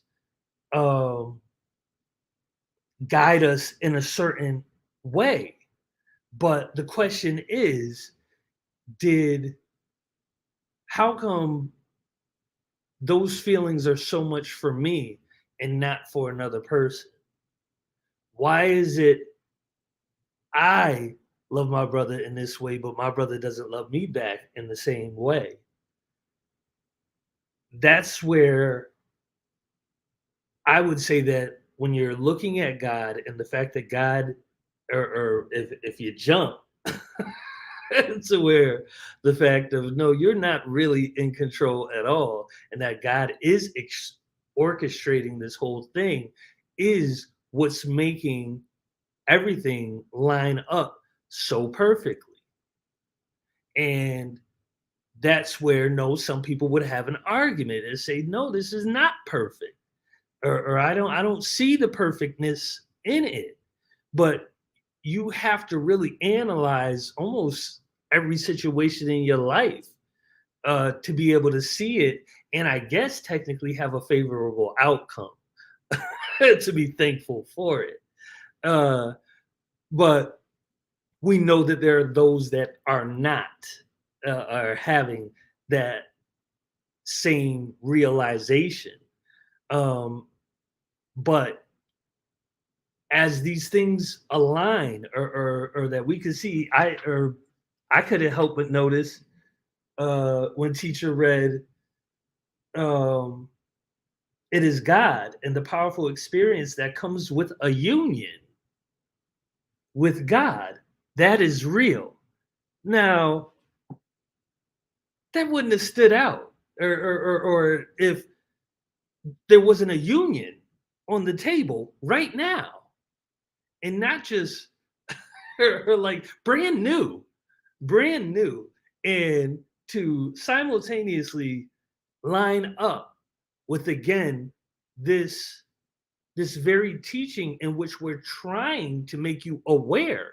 We're trying to let your eyes see it too in real time, that this is the existence that we're really living, and that it's happening. Like, of course, it says that there's a union with God in the midst of trying to get up a union for us out of hip hop's gospel, during hip hop's historical reading of its gospel too. On top of it, don't be no fool. Don't be fooled by the messed up hair. This is just what it is. This messed up hair is historical. And it might be the thing in the future. It's what it is. But get off that. The point is that this is this is highly advanced, and that you should know. You should know what your soul has been drawn to. You should know what the circumstances of your life has brought you to. And to me, the clarification that the wisdom of this gospel gives the hip hopper, which advances you beyond really most of what's being taught from these other spiritual practices. And I'm not saying this to diss it. Again, it's the teaching of it, the manipulation of scripture that you could see, whereas people may falter in their understanding when it's like, no, then, or what it really becomes is read your book, and also investigate your book too. No, you love it that much, you need that original language. You need or a real translation that you can trust, because again, you were given these by the colonizer, by the oppressor. And let's go back to our logic, which teachers started off the call with earlier. What makes you think that the one who seeks to enslave you, to oppress you, to rule your life, again, like he said, to make everything that you do their command, what you eat, how you travel, what you listen to, what you see through media, what you study as your spiritual practice. Again, which you can see that in the real world of reality has almost postponed them giving up their power. That something about it isn't working. Of course, the person of God, the true person of God, the chosen of God within these things, they get it. They get enlightened, but unfortunately, the enlightenment is all to themselves. It's not a mass enlightenment. And to me, here with hip hop, this is a mass enlightenment for everyone who enters into hip hop. This is the let go and let God, the go with the flow, follow life's outcome willingly, not follow life's outcome worrying. This is that. This is to know that be right within yourself, and you will set up, by giving a divine performance, you will set up the circumstances. And it might not, that may just be a helper to even, because of the ego that can't let go that I'm not, that it's me, I'm doing this. The fact that, okay, well then say, try to make yourself into this. Try to force yourself to develop the character of this divine performance, and then you will set up the circumstances of your life to be favorable. But and that's, again, that's beginner. That's beginner. No, to know that you don't have to ask God for anything. That God's already got it set up. There's things happening for us right now as we're giving this call that's setting up a prosperous future that you really is. it's hard to imagine how fast it's actually going to happen. And that's what I want to say, get ready for. It's going to happen. It's going to happen quickly because God moves fast. Before you know it, you're in a different present and you're getting a present. That again, you very likely knowing yourself and you didn't even deserve. Which is then that's the humbling, that's the bring you down, and know the true power of God and why to be thankful, why to be grateful for your existence itself. To know that no, everything is perfect, everything is ordered. You might not like the way that the order had to happen, but this is why God is God and, and we are us. Or you don't know how it's supposed to go down. And purposely, because again, it's like, no, you might fuck it up. Again, if it was really up to you. So it's best to let God guide you. Keep asking for that. And in this developing of your higher self, essentially, or the receiving and recognition of your higher self, you'll start to essentially go on that God autopilot. And it'll be normal. It'll be a habitual thing. It takes practice to rearrange yourself, because again, as was pointed out, you got thoughts coming in your head you can't even control. Thoughts are out here and can enter you. And again, or that's where to know that. See, or to me, that's where it gets caught up. But to know, or right as soon as we get into thoughts, and that's where a teacher was going through, like to really express this into words is not the easiest thing, or period. But no, you have thoughts coming from all around that essentially are making you do things, or I'm sure everybody has had an experience where a thought came in their mind, they're like, what the fuck am I thinking about that for? Or how does that enter? That's not me. What is that? But even that, like I would say, there's a timing. There's a timing to God that is making everything perfect. Everything is almost a chance meeting. Everything is perfect. It's perfect. And for those of you with children, you should know this. You should know this, that I was going to the grocery store. I wasn't thinking about nobody else. I had actually on my mind was the little cakes for the strawberry shortcake. I had to get a strawberry shortcake cake. I went to the store earlier, actually got the whipped cream, got the strawberries, forgot the little shortcake. Going back, go to the shortcake. As I go in, lady drops her wallet.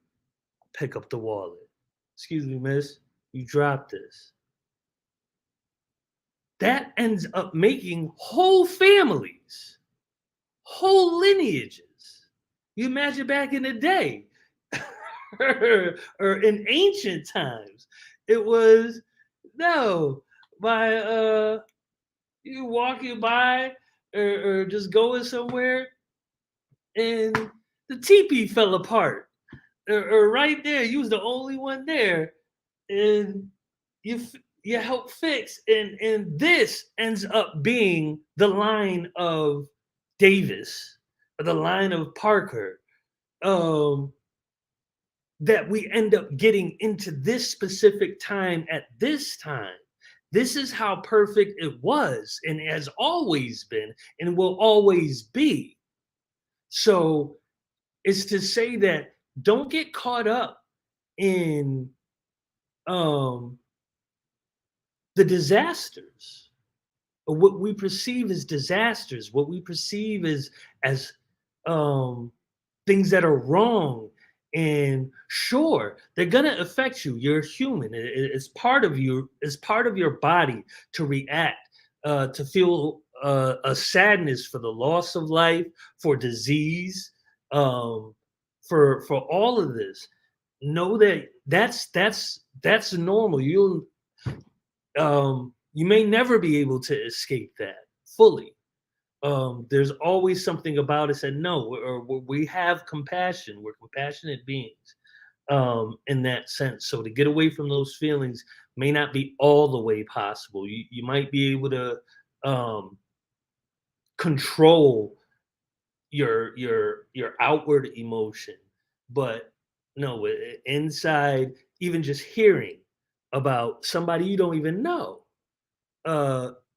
just pass, it hits yourself almost as if it was your own family. And actually, you really want to get serious, it is your own family.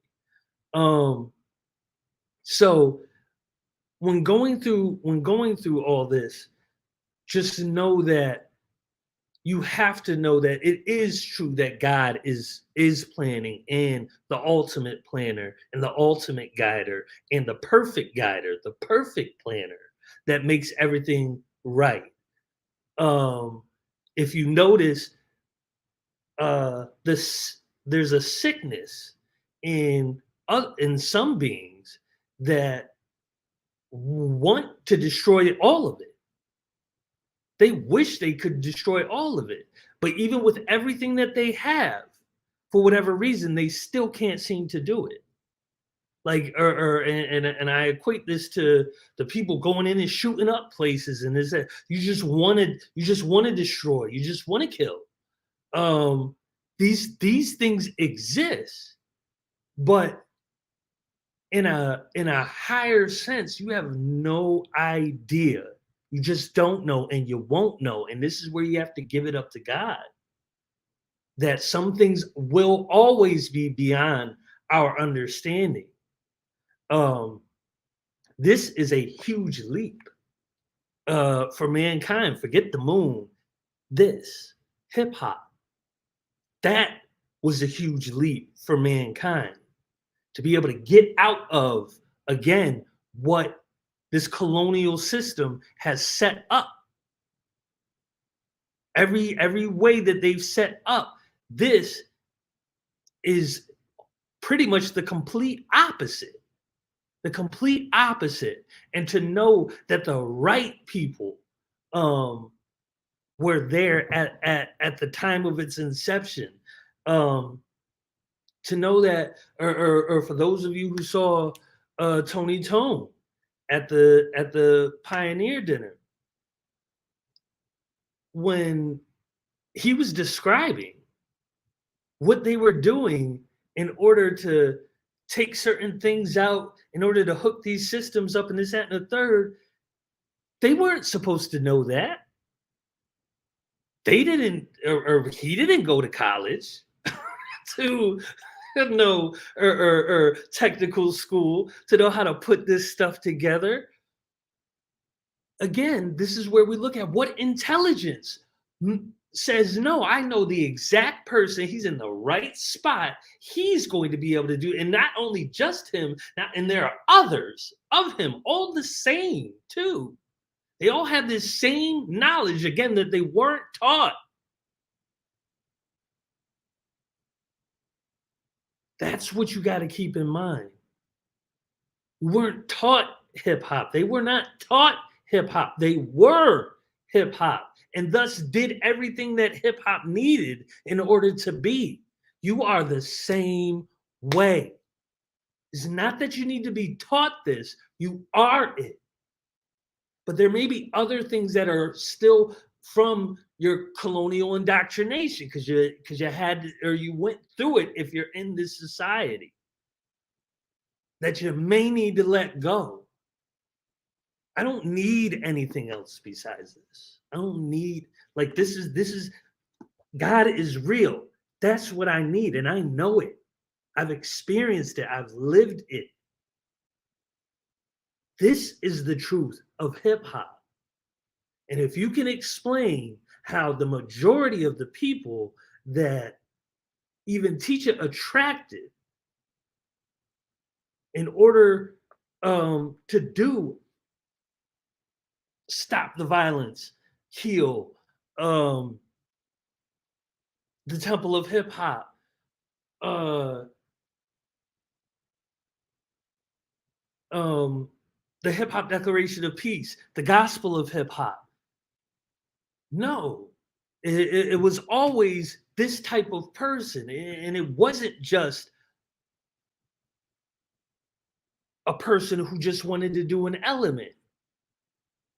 It was that, or there was a commonality with that, but God was a commonality in all of this getting done. Everything positive for hip hop had a commonality of God, of a spirituality. So knowing that and being able to look back and see that, and for sure with physical evidence, not just we think, or you gotta believe in something that you have no idea. You don't know. No, this is something you can know. And this is how God has always been. No, you want to know, you'll know. Here and for yourself. You are chosen. Get with that. Join in on the choice that you've been chosen, and do your best to act like it. Force yourself to act like it. Resist certain things that go against that decree of divinity. If it wouldn't be considered divine, you shouldn't be doing it. Peace and much love. It's only going to get deeper from here. We're going to continue with our reading of Our God, the Great Event next week. Peace and much love to you all.